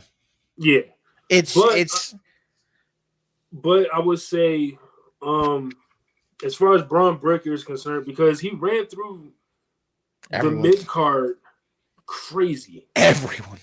He ran through everybody crazy. So now I feel like now that he's champion again, do we really want to see the same people step up, or do we want to see a fresh face go I after mean, Braun Breaker? like I said, I feel like the name to go at the two names that I really want to go after Braun Breaker are Bronson Reed and Sheamus. Definitely Sheamus to get We that goal. haven't seen Sheamus face Braun Breaker just yet. Or Yeah, we he needs might that. have. We might have, but we just didn't get much of it. Yeah, we need that Grand Slam, Sheamus. We need that Grand Slam. Exactly. And I feel like it's Way long. I know Sheamus He's just won it already, though. I don't know why I'm having a Mandela he effect. never did. That's oh God, I swore. Nope. And I when he was feuding with Gunther, I swore he won the IC title before, but then when you go back and look at it, he never did. He's done everything else except the Intercontinental title. That's crazy because I remember him having that championship. I don't know why. Well, you know what's funny? Cena's never won the Intercontinental either. How about that? Cena's not even a Grand Slam champion. How about that? You could see Cena versus a Braun Breaker. Cena going to get swept. I'm sorry. I mean, the agenda apparently is pushing Cena versus Gunther at WrestleMania, but good God, why? easy. That's how you make Gunther into a star. That too. I mean, You put over literally the biggest star in the business. So are they going to not give him number 17, but are they going to push towards number 17? I feel like they're gonna go that route because it's Cena's last year and they're gonna give him that one final chance to chase 17. However, I don't think he wins it. Okay. I think he's gonna do the chase and then just get completely obliterated by Gunther. Yeah. And then after that, if they want to have him break the record, cool. I don't see Cena lasting that long with the title, though. If Cena does, don't either. Yeah, if Cena does break the record just to break the record, give it a month tops, he drops the title. Yeah, he's going to be transitional. Exactly, just like how he did when he won 16. Yeah. He beat AJ Styles, lost it a month later to Bray Wyatt. Yeah. Exactly. Yeah. But yeah, I say Bronson Reed. You're Seth Rollins. Safe choice. Yeah. The next matchup, it's been very pushed lately, and you talked about it earlier. The women's tag team match, the 4-way for the tag titles. I don't want to say this is going to be a runaway win because seeing what we saw tonight, I do believe Damage Control has a shot of winning. However, they always do this thing where if the team with the most momentum going into a title shot, they always lose the title match. So Io Sky getting that win tonight, I feel like that solidifies the fact that I don't think they're going to win. I do think as a runaway, it's going to be Bianca Jade. Okay. Because I see that. They just got the titles, and who outside of Damage Control, I don't see Chelsea and Piper getting them unless it's like some sort of fluke win. Yeah, a fluke win where it's like, oh my god, like what? Right. Lash and Jakara way too fucking early. They're just there just to put exposure on NXT, in my opinion. I see Bianca and Jade just running away with this, no problem, and then you move on. Yeah, I second that. Because, however, I did see like Chelsea and Piper winning it because of a scenario Okay. of when who did Chelsea team with before Piper came into the Sonya picture? Deville. And they were champs, right? They were champs, and then Sonya got hurt.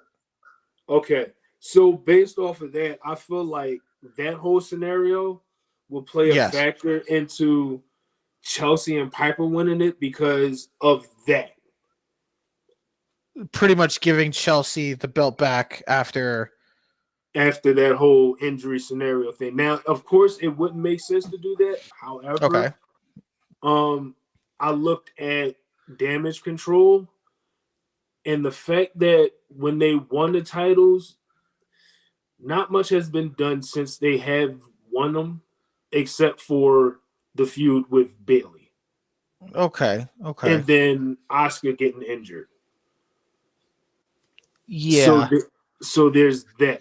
And then Dakota Kai getting injured again. Exactly. Who's another name that might be on the chopping block? I forgot about her. But that's another conversation for another time. Okay. And then I looked at Lash Legend and Jakari, fresh faces, and yet it would be too soon. However, it goes back to that whole exposure of NXT. Because it gives them that test run of, okay, we have these fresh faces. If we give them the titles, imagine an even bigger conversation as far as NXT champion or NXT superstars being a part of WrestleMania potentially. If and only if they decide to go in that route with Lash Legend and Jakari. But even if they put the titles on them, it's not going to last that long because, like you said, it's NXT and it's not going to be that much of a run. It's just exposure, move on to the next thing or next team. The next feud, the next team, yeah. Which also brings the scenario of the dream match between Bianca and Jade at WrestleMania. Which eventually will happen. So I feel like we can both agree on Jade and Bianca. I personally want to see either Chelsea and Piper or Lash and Jakari win it. Okay, so you're going like out of the box underdog. Yeah. Okay, fair enough. I can see the Chelsea Piper route to pretty much make up, because not to shit on everyone else, but Chelsea and Piper have been killing it as of late. They've been one of the better parts of SmackDown for majority of the year. It's one of those odd pairings that you really don't see, just like A-Town Down Under. Odd pairing, but it works. I mean, A-Town Down Under, I don't think it's lasted long anyway. I feel as though they are going to make they're going to give the trial run of Austin Theory being a babyface. So, which I can see it. But yeah, I'm going Bianca Jade. You're going with the underdogs in that match. Quick segue. Then speaking of titles, we go into the triple threat match, which I feel like should be match of the night.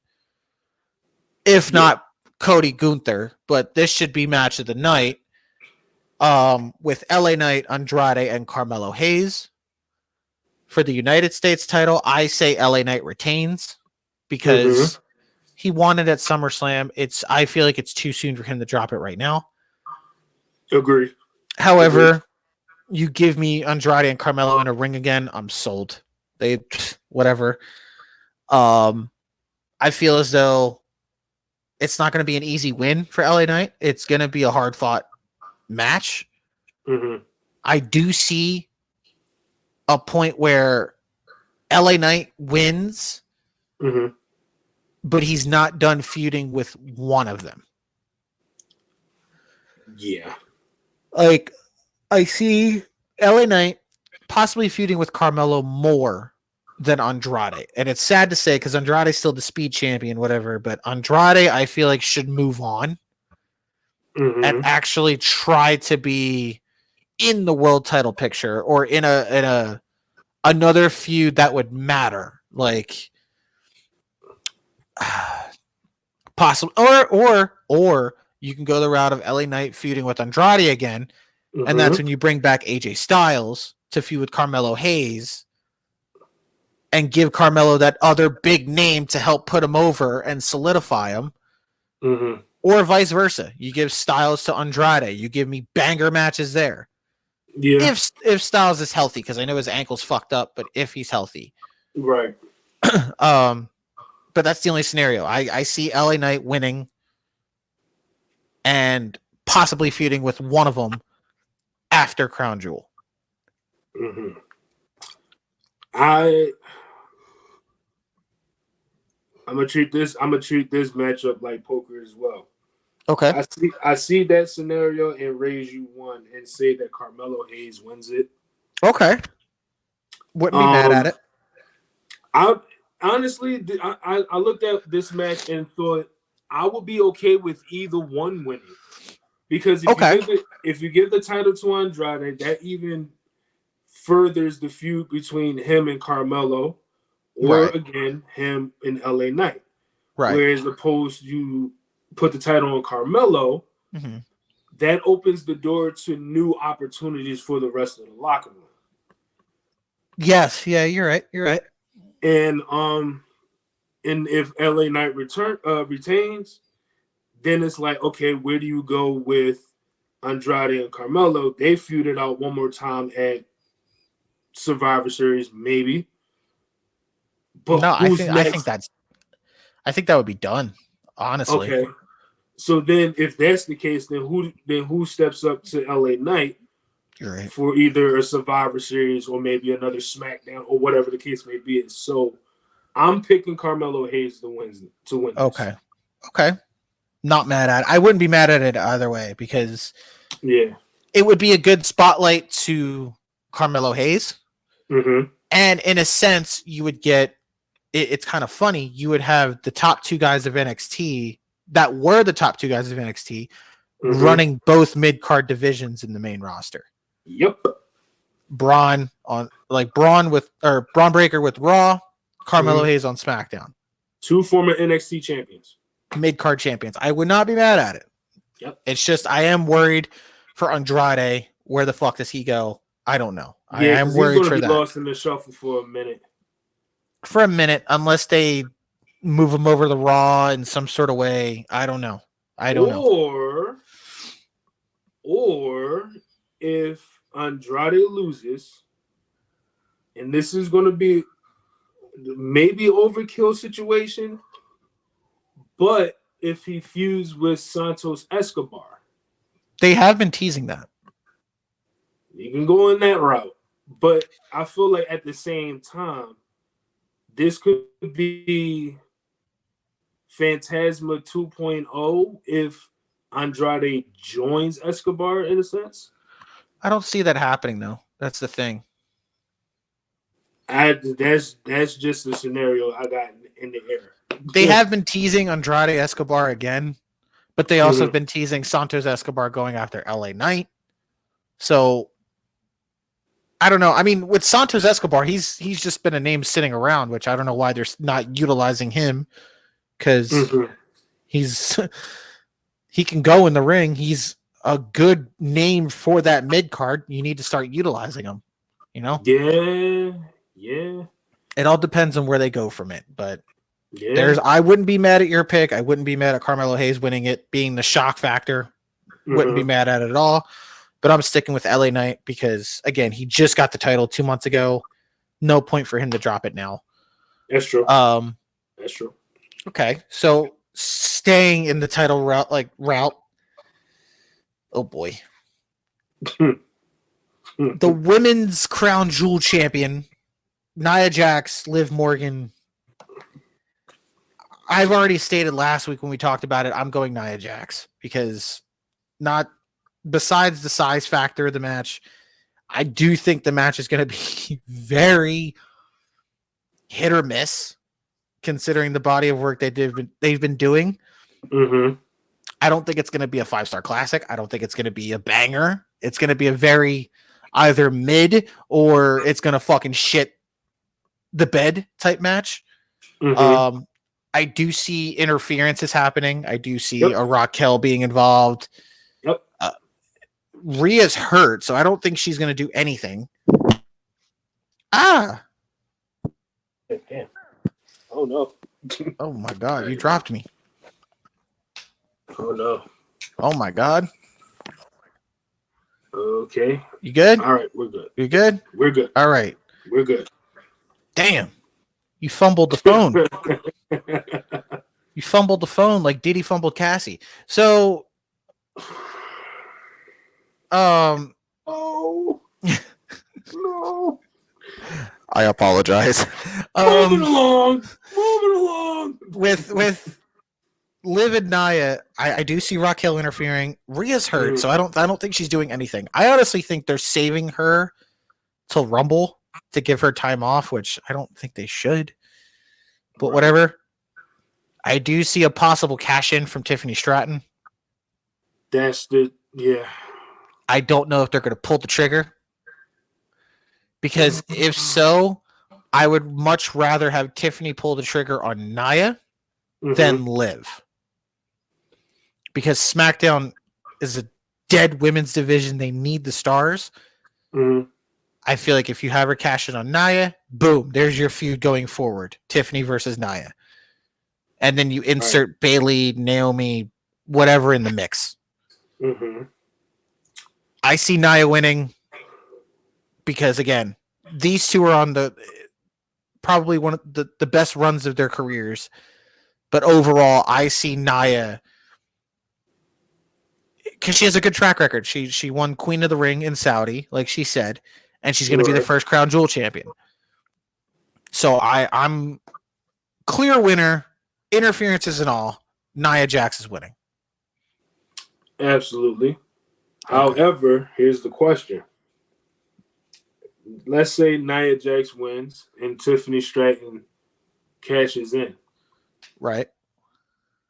Does that Crown Jewel Championship also go to Tiffany Stratton? No, I don't think so in a sense. Because that would be fucking insane. I don't think so in a sense. Like, because if we're thinking about it, it's always champion versus champion. So it's like, all right, well, yeah, she won, but she cashed in on her. So it's like, true. Just give her the ring. No, I mean, I wouldn't say that in a sense. I mean, that would just be ridiculous. I would much rather be satisfied with her cashing in for the actual title itself. Right. Than a fucking ring. I feel like if and that's the thing. Like, that's the only scenario in this match, realistically. Yeah. That could make sense of it all, because if we're seeing Nia Jax tease this whole thing with her and Tiffany Stratton as far as cashing in, why not do it at Crown Jewel? Why not? I mean, you could have pulled the trigger at Bad Blood, but you fucking missed the opportunity there. You missed the opportunity. And I don't see anywhere else Tiffany could cash in. I mean, why not do it at Crown Jewel? Well, if not Crown Jewel, I feel like this. If she doesn't cash in at Crown Jewel, the next best option would be Rumble. If she's not in it. If she's not in it. The next best option would be Rumble. Survivor Series, I feel like she's going to be involved in some sort of match. But at the same time, Survivor Series could be her cashing in. Maybe. I don't know. But even if she does cash in, it's like, okay, like you said, more matchups as far as Tiffany Stratton's championship run. Right. But as far as them pulling the trigger, it feels a little off and it feels a little too soon, because she literally just got called up. That's what I said, and she got Money in the Bank. They already strapped a rocket to her. It's ready. Yeah, so it's like it's too much. I ain't gonna say it's too much of a push, because it's a good push, but they putting everything on her too soon. No, I see where you're going there, because I said that last week. It could be too soon. Mhm. However, I do see this potentially. Tiffany Stratton cashes in, wins the title, Mhm. carries it until Mania, and that's when you have the dream match with Tiffany Stratton and Charlotte Flair. Yeah, Charlotte. Yeah. Charlotte Flair comes back, literally chases and takes back what she wants, which is always the title. Yeah. So does this mean Charlotte wins the Rumble? I hope not. Yeah. I would much rather have. I mean, the Rumble we're going to be talking about. That's going to be a big prediction show because I've talked about Rumble, yeah, for the past couple years. I don't see Charlotte winning. I see her coming back and being in the final four, maybe final two. Okay. However, I do see I don't think it's going to happen. I want Io Sky to win the Rumble. Ooh. But with the route that they're going and how far they're willing to push this feud, I do see Rhea Ripley winning the Rumble again. Whoa. And dethroning Liv at WrestleMania. It seems like that's the route they're going. Can I give you my off-put underdog pick for the Rumble? Naomi. That could work. I could see it. If they give the ball to Naomi, I mean, here's my thing about Naomi. She was a very, again, folks, do not take what I say out of context. But she was a dark horse with the women's championship in the beginning when she won it for the first time. Before she got hurt. She was like one of those right place, right time type situations. Yes. And then she got hurt, and then she won it back. And then did nothing. At Mania. And did nothing. Lost it to Natalia. Yeah, so now it's like if they was to give Naomi the ball at the Rumble, you have a more solidified women's division for her to have absolute bangers with. Yes. It's the matter of what she does with this run to outshine the first run and the second one combined. Yes. Pretty much how she ran shit in TNA, let her run shit in the women's division. Absolutely. I see what you're saying there. Yeah, so I'll give that to Naomi as one of those tossing the hat Jones. But back to Crown Jewel with Tiffany Stratton. So I that's literally as far as this match is concerned. We feel like the winner of the match is going to be Tiffany Stratton. Regardless, it's regardless. If it ain't Tiffany, it's Nia. If it ain't Nia, it's Tiffany. It's one of those two walking out as the champ. Exactly.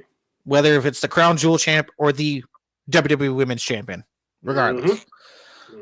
And it's safe to say, I don't think Liv's not walking out with anything. Point blank. Yeah. Okay, moving along. The big matchup, which I think should main event, Cody and Gunther.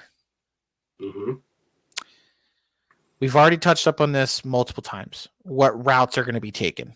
Yeah. Cody wins.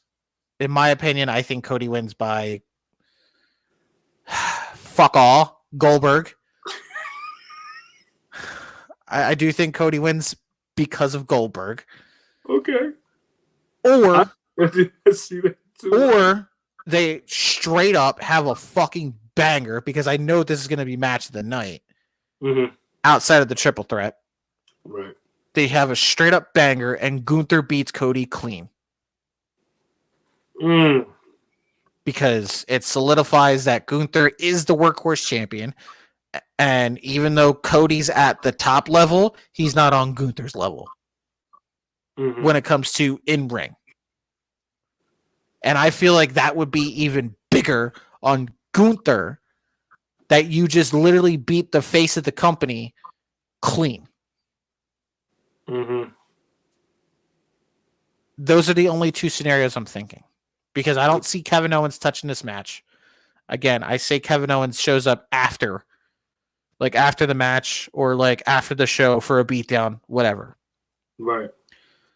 I see Cody winning because of Goldberg, or Gunther wins straight up clean. Because like I said, Cody has nothing to do with the bloodline. They wouldn't interfere for no reason. Right. I see those two things happening.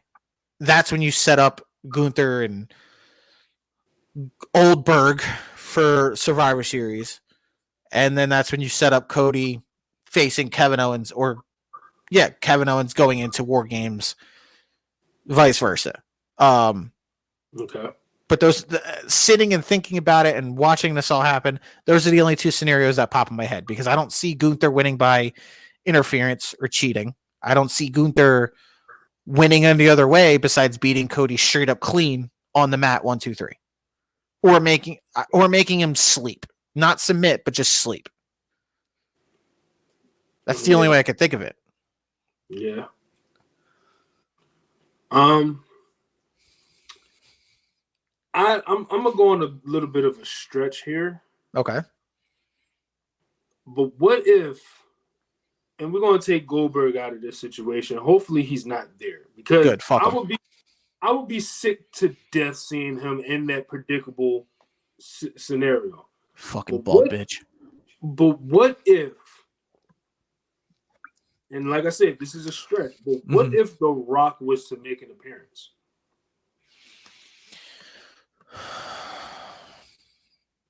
And somehow and we can say Kevin Owens might be the next up, but I feel like if we don't go in that route with Kevin Owens, which I'm pretty sure they will, but what if we get Cody and Rock sooner than expected?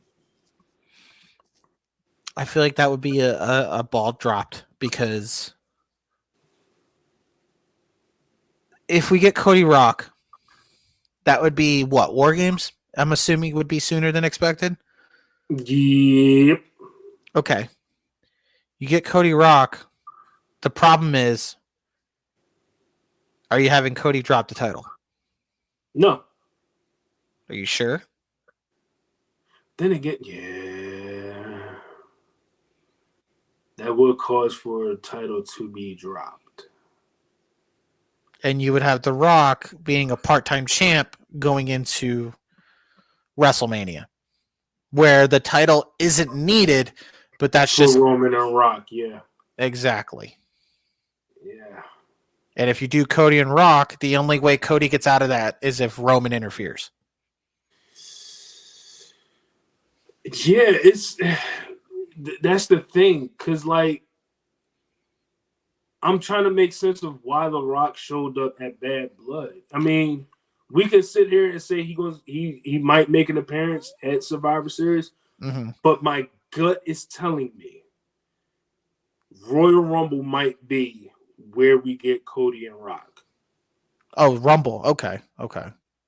That Rumble is making more sense than Mania as opposed to what we're looking forward to. I can see how this is where it could be a scenario. Cody and Gunther, I don't think Rock shows up at Crown Jewel. Mm-hmm. I can see where it plays out, where you have War Games with the OG Bloodline and the new Bloodline, because I know Sami Zayn's going to put himself in that mix. Right. You have the OG Bloodline win. And depending on the situation, you have the new Bloodline beat down the OGs after the match. That's when you have The Rock come out, stand over Roman, and putting up the ones, and pretty much making it known that Roman's his target. However, you push Cody and Rock to the Rumble, and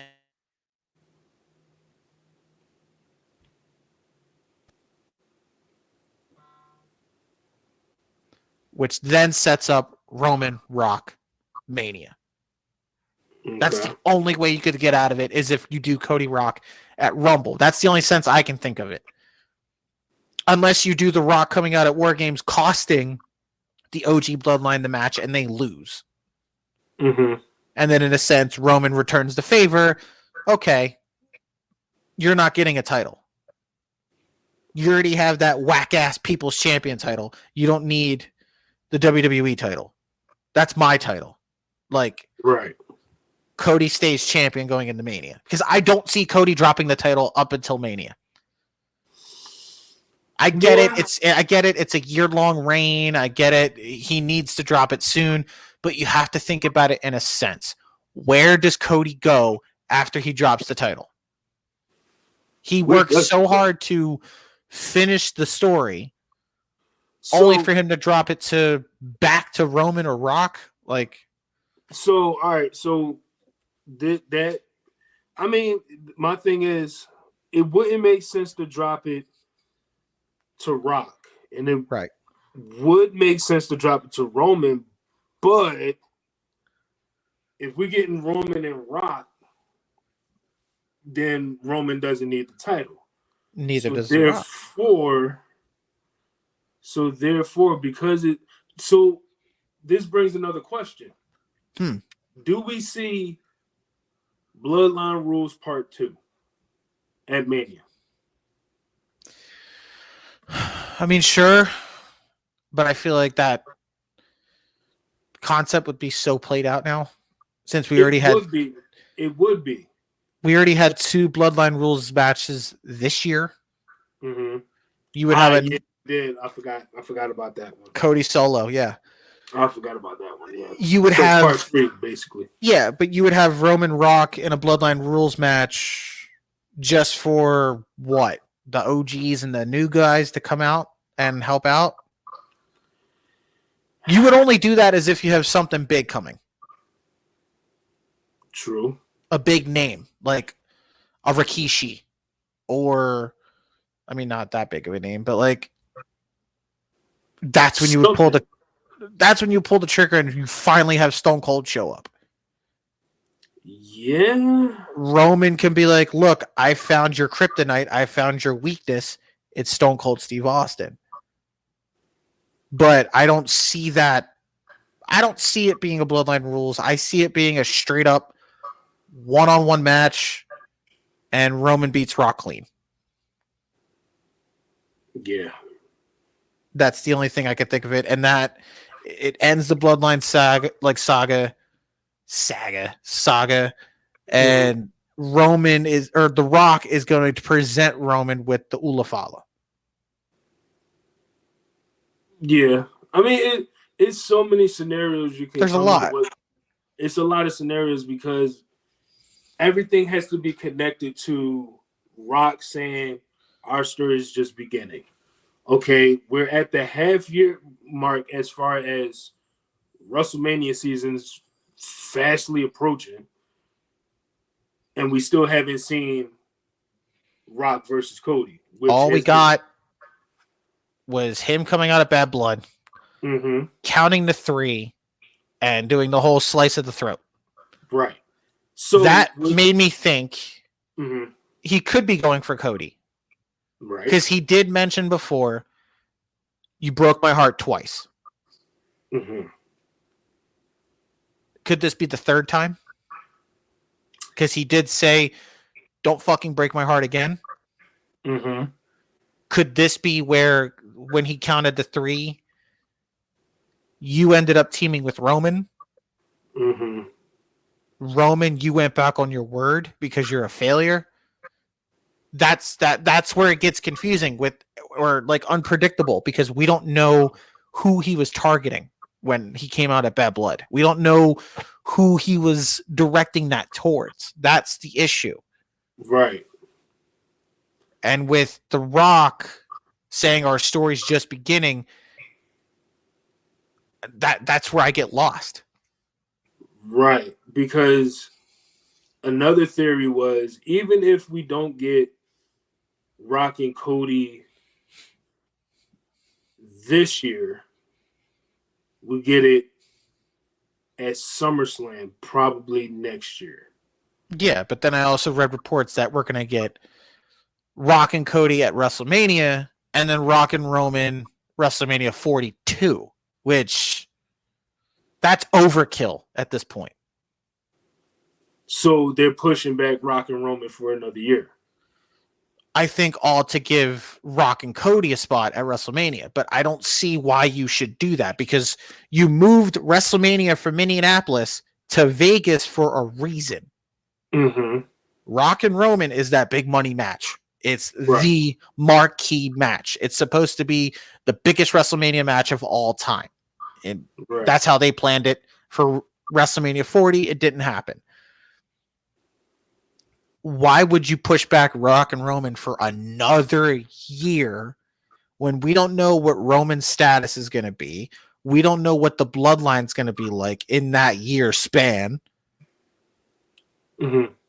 And that point, yes, it would be overkill because you would just have the bloodline feuding with everybody at this point. Yeah, I mean, the only scenario that I'm thinking about as far as that is concerned is if they do what I feel like everything comes full circle again when we talk about Vegas. Right. And the mere fact that, okay, last year we got a tag team match that led to Cody finishing the story. This go around, do we get Roman and Rock on night 1, therefore giving us Roman and Cody on night 2? As like a number one contenders type thing? Yeah. But no. I feel like it's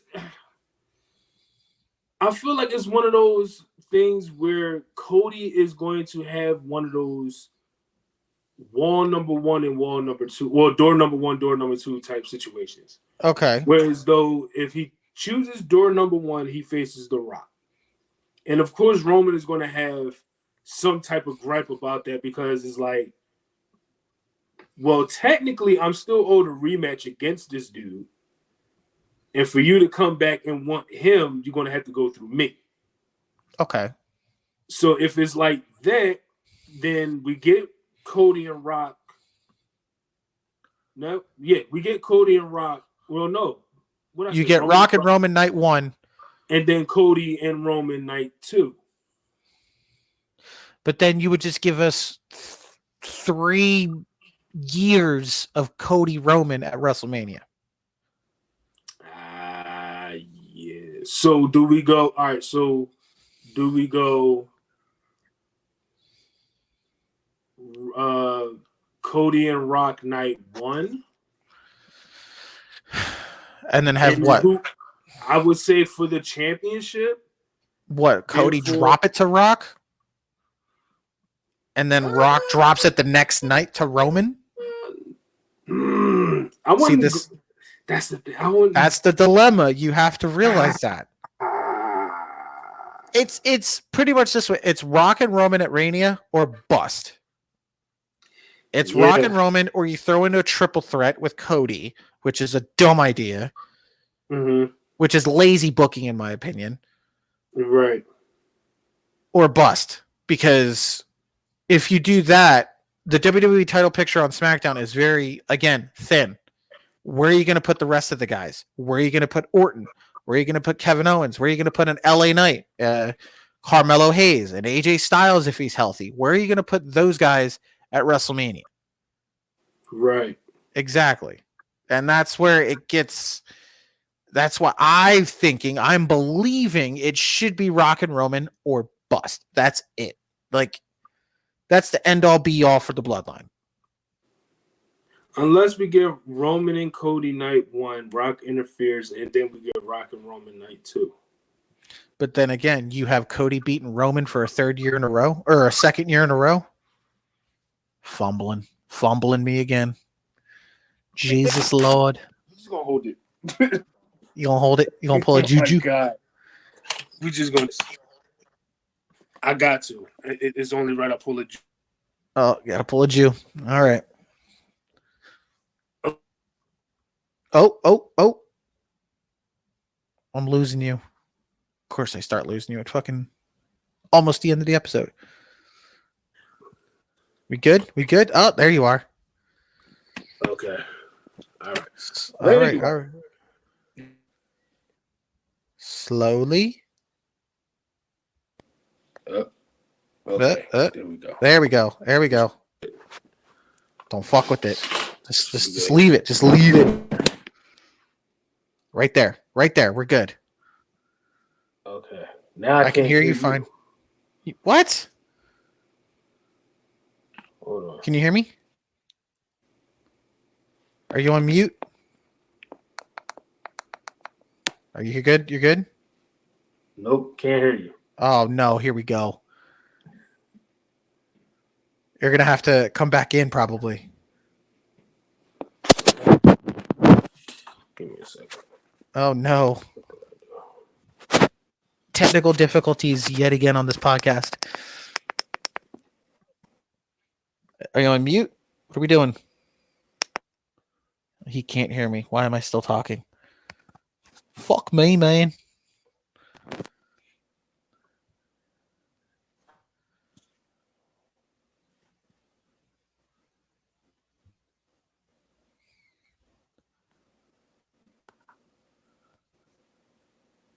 You good?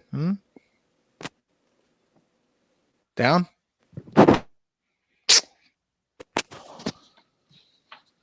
Just come back in. All right.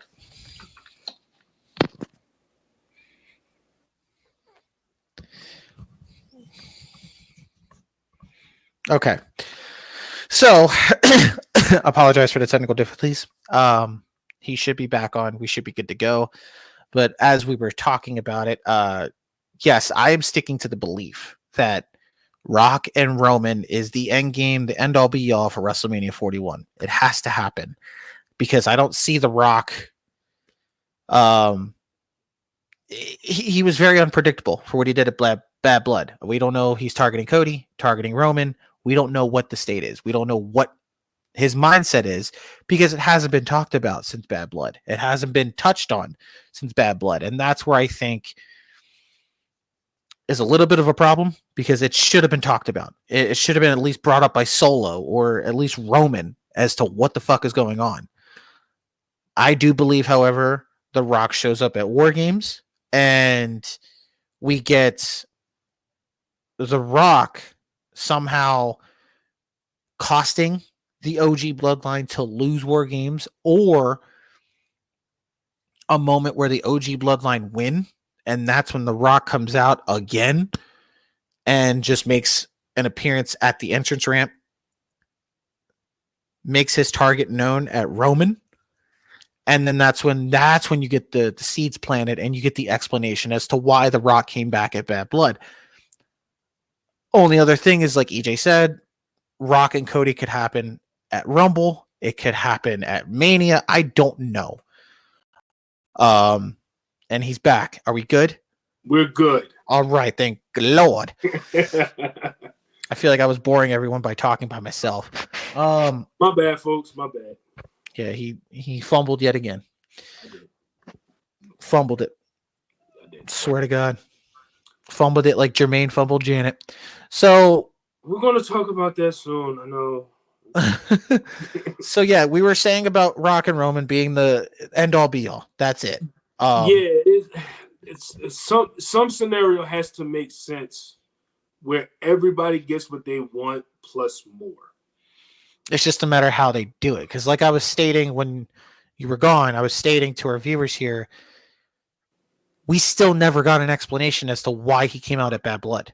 Exactly. We still never, like, you could have had Solo explain why he was there. You could have had Roman ask what the fuck is going on. Like, nobody talked about it. Nobody touched up on it. Not even The Rock himself touched up on it. Like, he was just there just to be there. Exactly. He just showed up. And we don't know who he was targeting, Roman or Cody.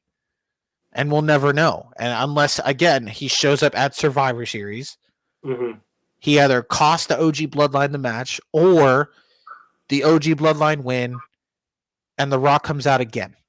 But at the entrance ramp, does his dumb old shtick of just standing there doing the whole goosebumps thing. Right. And then that's where he makes his target. Mm-hmm. He points at Roman. He does the whole knife thing to his throat, the whole Yeah. that. And then that's it. That's when we know he's going after Roman. Right. But again, where do you go from there? Because this whole planning, like seeds planning shit up until Mania, you need more. You can't just show up at the spur of the moment and then disappear for 2 months. Only for it to be carried by Roman, which I don't even think he's going to be on every show. Right. That's where you need to like figure out here, like where the fuck are we going with this? That's why it's all in The Rock's head. It's all in the way The Rock wants to do it. But Yeah. I'm sticking to my gun. Rock and Roman is end all be all at WrestleMania. That is the only way you have to do it. That and see, that's the thing. And I feel like Royal Rumble would have to make sense of the whole thing. Sure. And the reason being is because we have Survivor Series and then we got Rumble. So well, you have Saturday night's main event too. Don't forget Saturday night's main event. I'm sorry. So if we get Kevin Owens and Cody at Survivor Series, cool. Then if we do get Cody and Randy at Saturday night's main event, oh my God.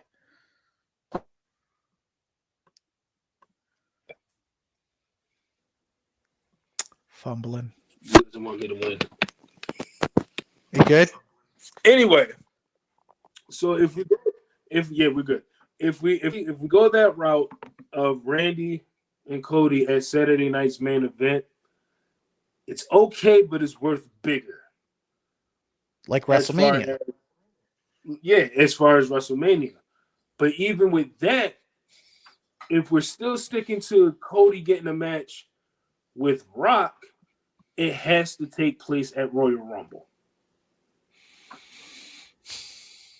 That's how you make sense of it as of right now.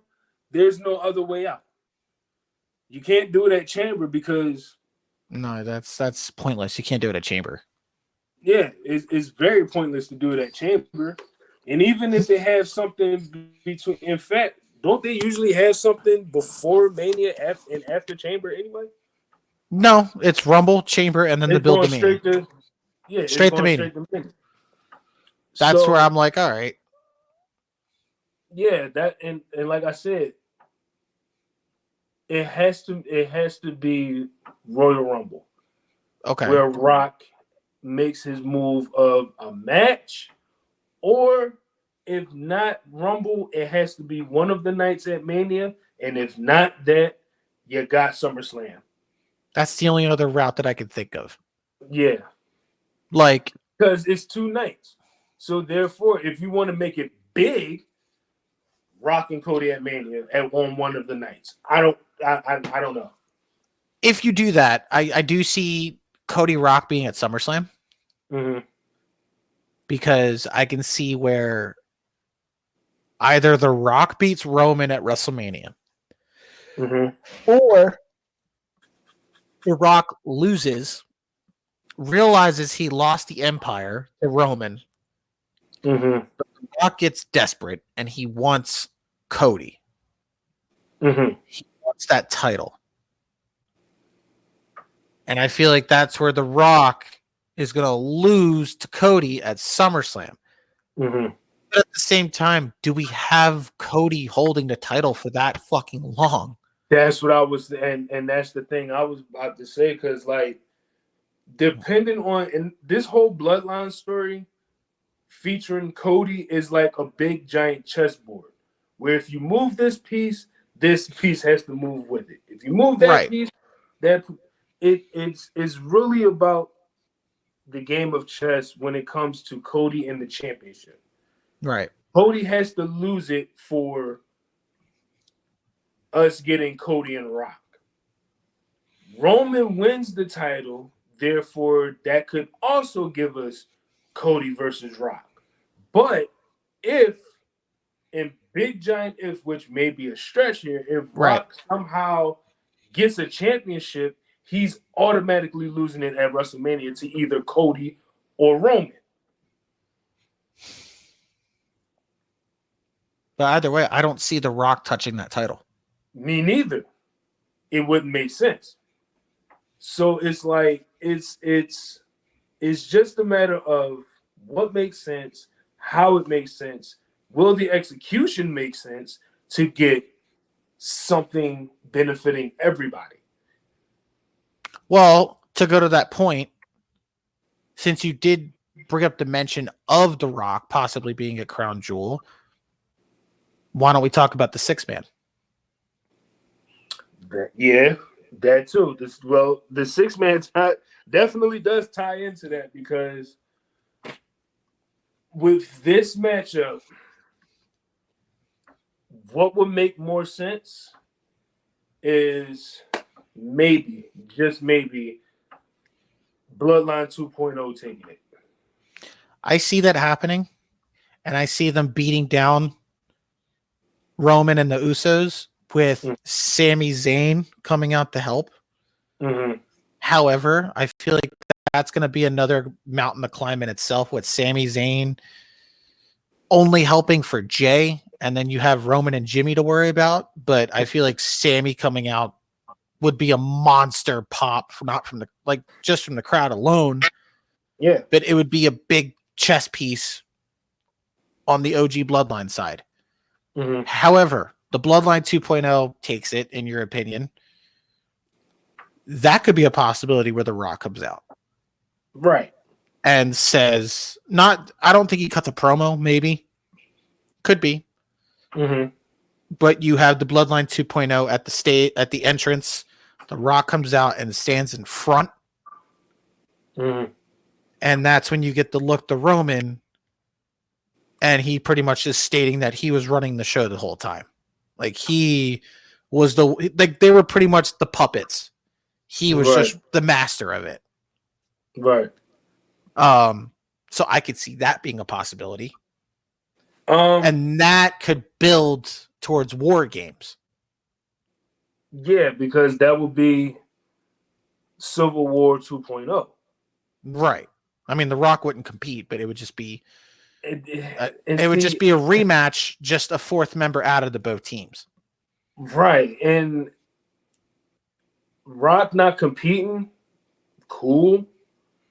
However, if all of this was to make sense, he would have to show up at either Crown Jewel or Survivor Series, but more in favor of Survivor Series, because then this could tie into what WWE is going to give us at WrestleMania. Rock has to be there at some point. He has to show up. He has to show up either before Royal Rumble or after Royal Rumble. I mean, if you wait till after Royal Rumble, that is way too long. Yeah, that's true. So because you have him show up at Bad Blood and then wait till what? Their first Raw on Netflix? Yeah, no. Exactly. No. So pretty much Rock's window to getting to Mania is pretty much Survivor Series to Royal Rumble. Pretty much. It has to play out to where the focus is on Roman. Right. But this also has to key in Cody because of The Rock and not Roman. I'm starting to believe now that I don't think Cody's going to be a part of this. And if that's the case, then why mention him? Then why? Because it's going back to the Raw after Mania where The Rock confronted Cody and said our story's just beginning. Right. It's just a matter of how to execute that story, like how to go about it. If The Rock's going to be back going after Roman, Mm-hmm. Where do you insert Cody? That's the main That's question. the main. That's the main thing. Because if you're sitting here saying our story is just beginning, but you're going after Roman, then what was the point of saying that to Cody? Exactly. I don't know. That's a lot. That's a unanswered question in itself. Mm-hmm. It's either The Rock shows up at Crown Jewel or he shows up at Survivor Series to confront either Roman or Cody, but majority Roman. Right. I just need something from The Rock because him showing up at Bad Blood and then waiting until fucking the first Raw of Netflix, that's unacceptable. That's way too long. Mm-hmm. Only for him to show up and explain why he did it. Or him stating that he's going to be declaring himself in the Royal Rumble match. Which does not make sense. It doesn't, because you're going to put him in the Rumble match just to win and cost everybody else a title shot. No. Guys who have worked their asses off. Like, that's and again, that's why I'm saying, like, as far as the contenders lined up for Cody, Rock has to be in there at some point. That's what I'm saying. I don't see Rock winning the Rumble, because you do that, okay, you're just doing it to make money, but you're doing it at this. It'll just be Vince 2.0. Right. Not Triple H not trusting his current roster to take the ball to WrestleMania. You're depending on a part-time guy like The Rock. Mm-hmm. I can see Cena being in the Rumble, but losing. He's not going to win. He's going to be in the Rumble. We know that. But I can see Cena being in the Final Four, chasing 17 and then losing. Okay. But The Rock, I don't see The Rock competing. We know he can go. He did a fucking 45-minute match. We know he can go. Yeah. It's just a matter of, I don't think his fatigue or his stamina is going to have him last the whole Rumble match unless he comes out number 30 and pretty much just cleans house, which shouldn't happen either. It shouldn't. That's why I'm saying The Rock needs to show up either tomorrow or today, whenever this airs, or at Survivor Series. And that's the thing, because like I said, it has to be the many scenarios we put out there. But the one thing that's replaying in my head is that Rock and Roman are on Mania back-to-back facing one person. And, well, no, not even one person. I'm sorry. I think it's pretty much is like, we're not going to get a triple threat, but we're going to get Rock, Cody, and Roman at Mania. Mm-hmm. We just don't know how that's going to play out. Right. Because if we get Cody and Rock at Mania, then Cody and Rock will have to happen night one. Cody goes over on The Rock after he got pinned this past Mania. Yeah. So then that goes into night two, where the pressure's even more on Cody. Is like, all right, I just beat The Rock. Now I got Roman to deal with. Roman beats Cody, thus bringing in The Rock yet again for maybe a part two with Cody. Maybe at a SummerSlam. See, I don't see that happening. Because why would you have Cody compete twice just to lose the title to Roman when, again, it goes back to my statement in the beginning. You could have Cody lose it to Orton, which is the better story. Not the better story, but it makes more sense than having Cody getting dragged into this bloodline thing again. You have Cody you have Cody drop it to Roman. And then have Cody make the chase again to Roman to SummerSlam. Like that's what I'm thinking here. Or you have Cody and Rock night one. The Rock loses. And then The Rock competes night 2 against Roman. He loses, and The Rock just loses everything. That'll be the downfall of The Rock. Of the final boss, yeah. Yeah, it'll be eliminating the final boss for good. Yep. And then The Rock can just come back another time and be a babyface. Like, because it's The Rock. You can't boot The Rock. But still, that's sad. I don't know where they're going to go with it. So it all depends on how Crown Jewel is going to play out. You're going Bloodline 2.0. I'm going the OG Bloodline. I'm actually going to agree. Okay. I don't think the OG wins. If they do, it's going to be clean. But I think the Bloodline 2.0 might walk away with this just to give them that momentum going into War Games. Because that's where I think the OG Bloodline win. I firmly believe that. For sure. But I think the Bloodline 2.0 might win. Or they will win in some way, shape, or form. Do I think it should main event? I think it should start the show, in my opinion. Okay. If not, you need to have Cody and Gunther open the show. If that's not main eventing, I'm sorry. Those are your two biggest matches. And knowing Saudi and knowing the company, Roman's going to have to main event. Because you know what? Now that you said that, if Cody and Gunther open up the show and Cody loses, it would have to be because of Kevin Owens. Exactly. So it would have to be. And then that's when you get Cody coming out interfering with Kevin and Orton, costing Orton the match.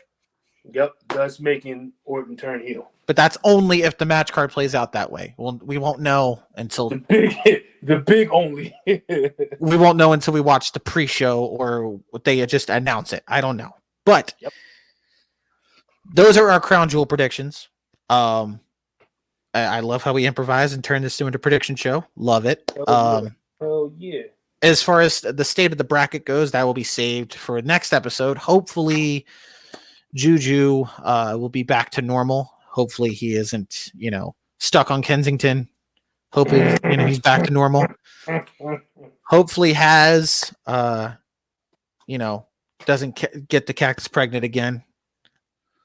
If so, congratulations to Has, but hopefully he'll be around too.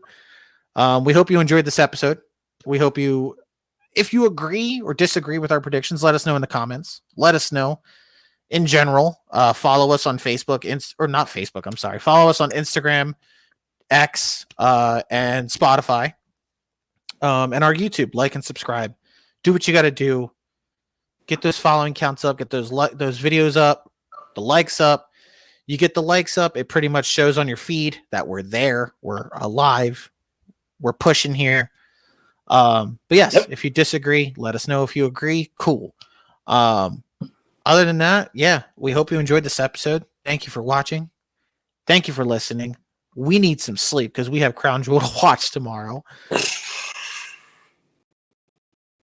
And hopefully we can touch base about it next episode when we talk about the JT bracket. But yes, hell yeah. I appreciate you for taking the time out for doing this, as always. And our minds clicked. We improvise. Good shit. Thank you for watching TourneyTimePodcast. I gotta end this shit. I'm gonna end this shit right